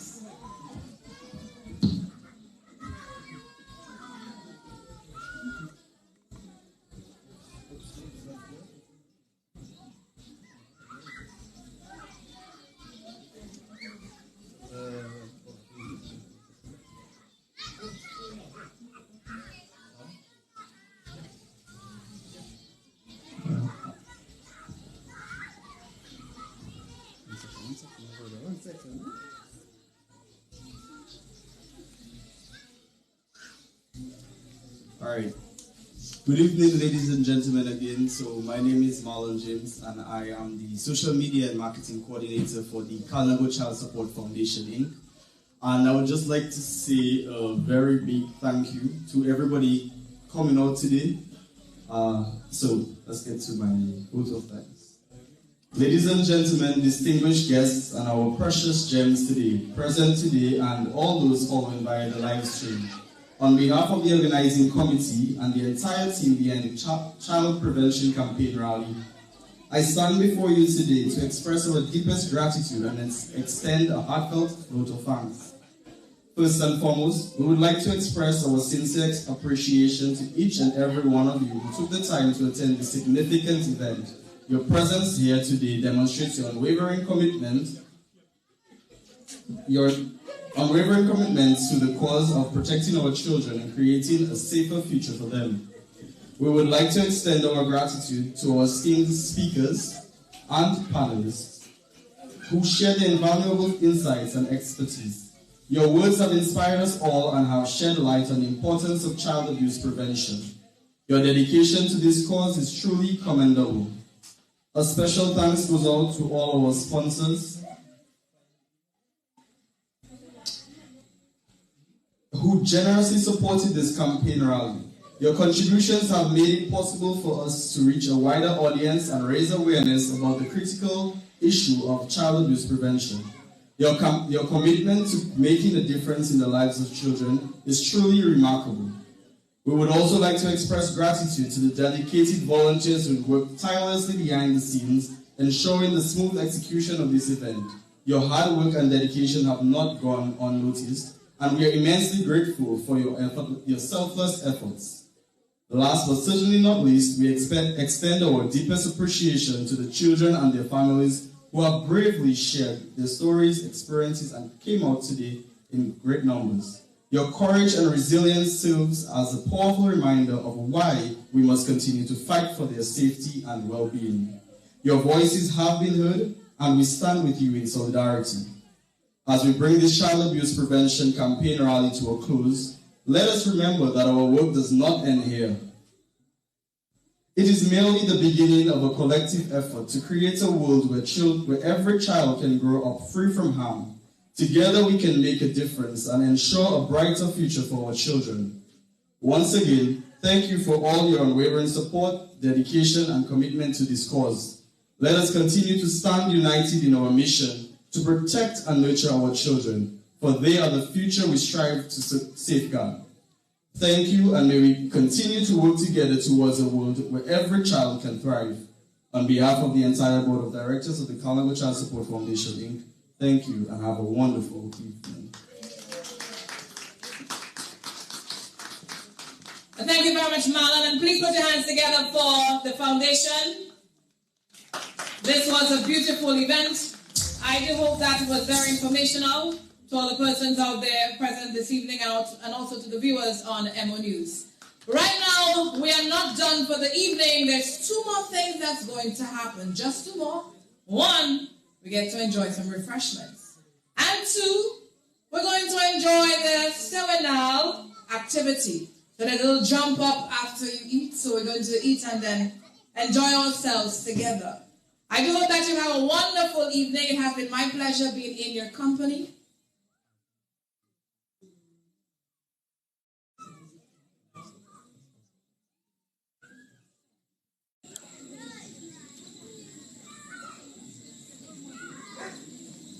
Okay, so we have just a little change in the program.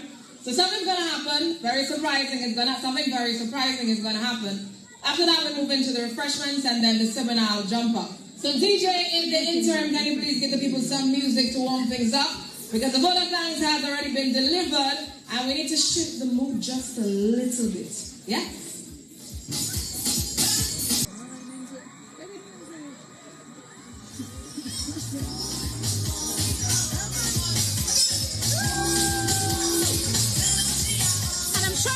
The bags, you can get them from the Kalinago territory. Sorry, they do make these bags there, just so you know. I mean, they are lovely bags, as you can see. So I just want to let you know that they make these bags right here, locally made.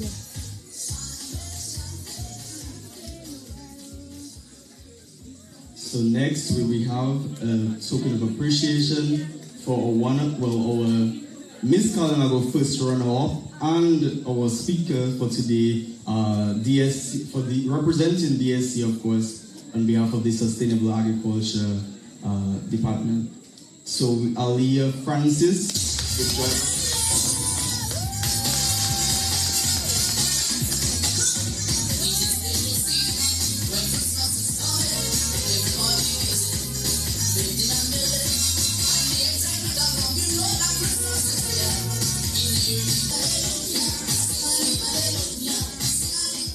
Alright, certainly last but not least, our very, very esteemed speaker, a lady that is everywhere, is advocating for children rights, for women rights, and our featured speaker for the day, Mrs. Delia Coffee, social worker advocate for the protection of children and women.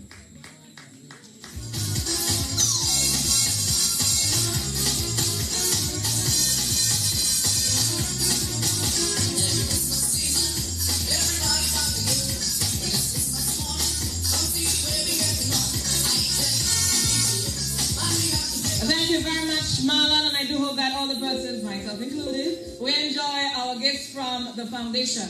Now remember, the rally is over for today, but the message should remain with us for the rest of our lives. No child should be abused. If you know of a child that has been abused in your community at your home, then your function is very simple. Report it. You would not want someone to abuse your child. Do not abuse somebody else's child. Do have a wonderful evening. It has been my pleasure being in your company. My name is Monel Alexis. Thank you and take care.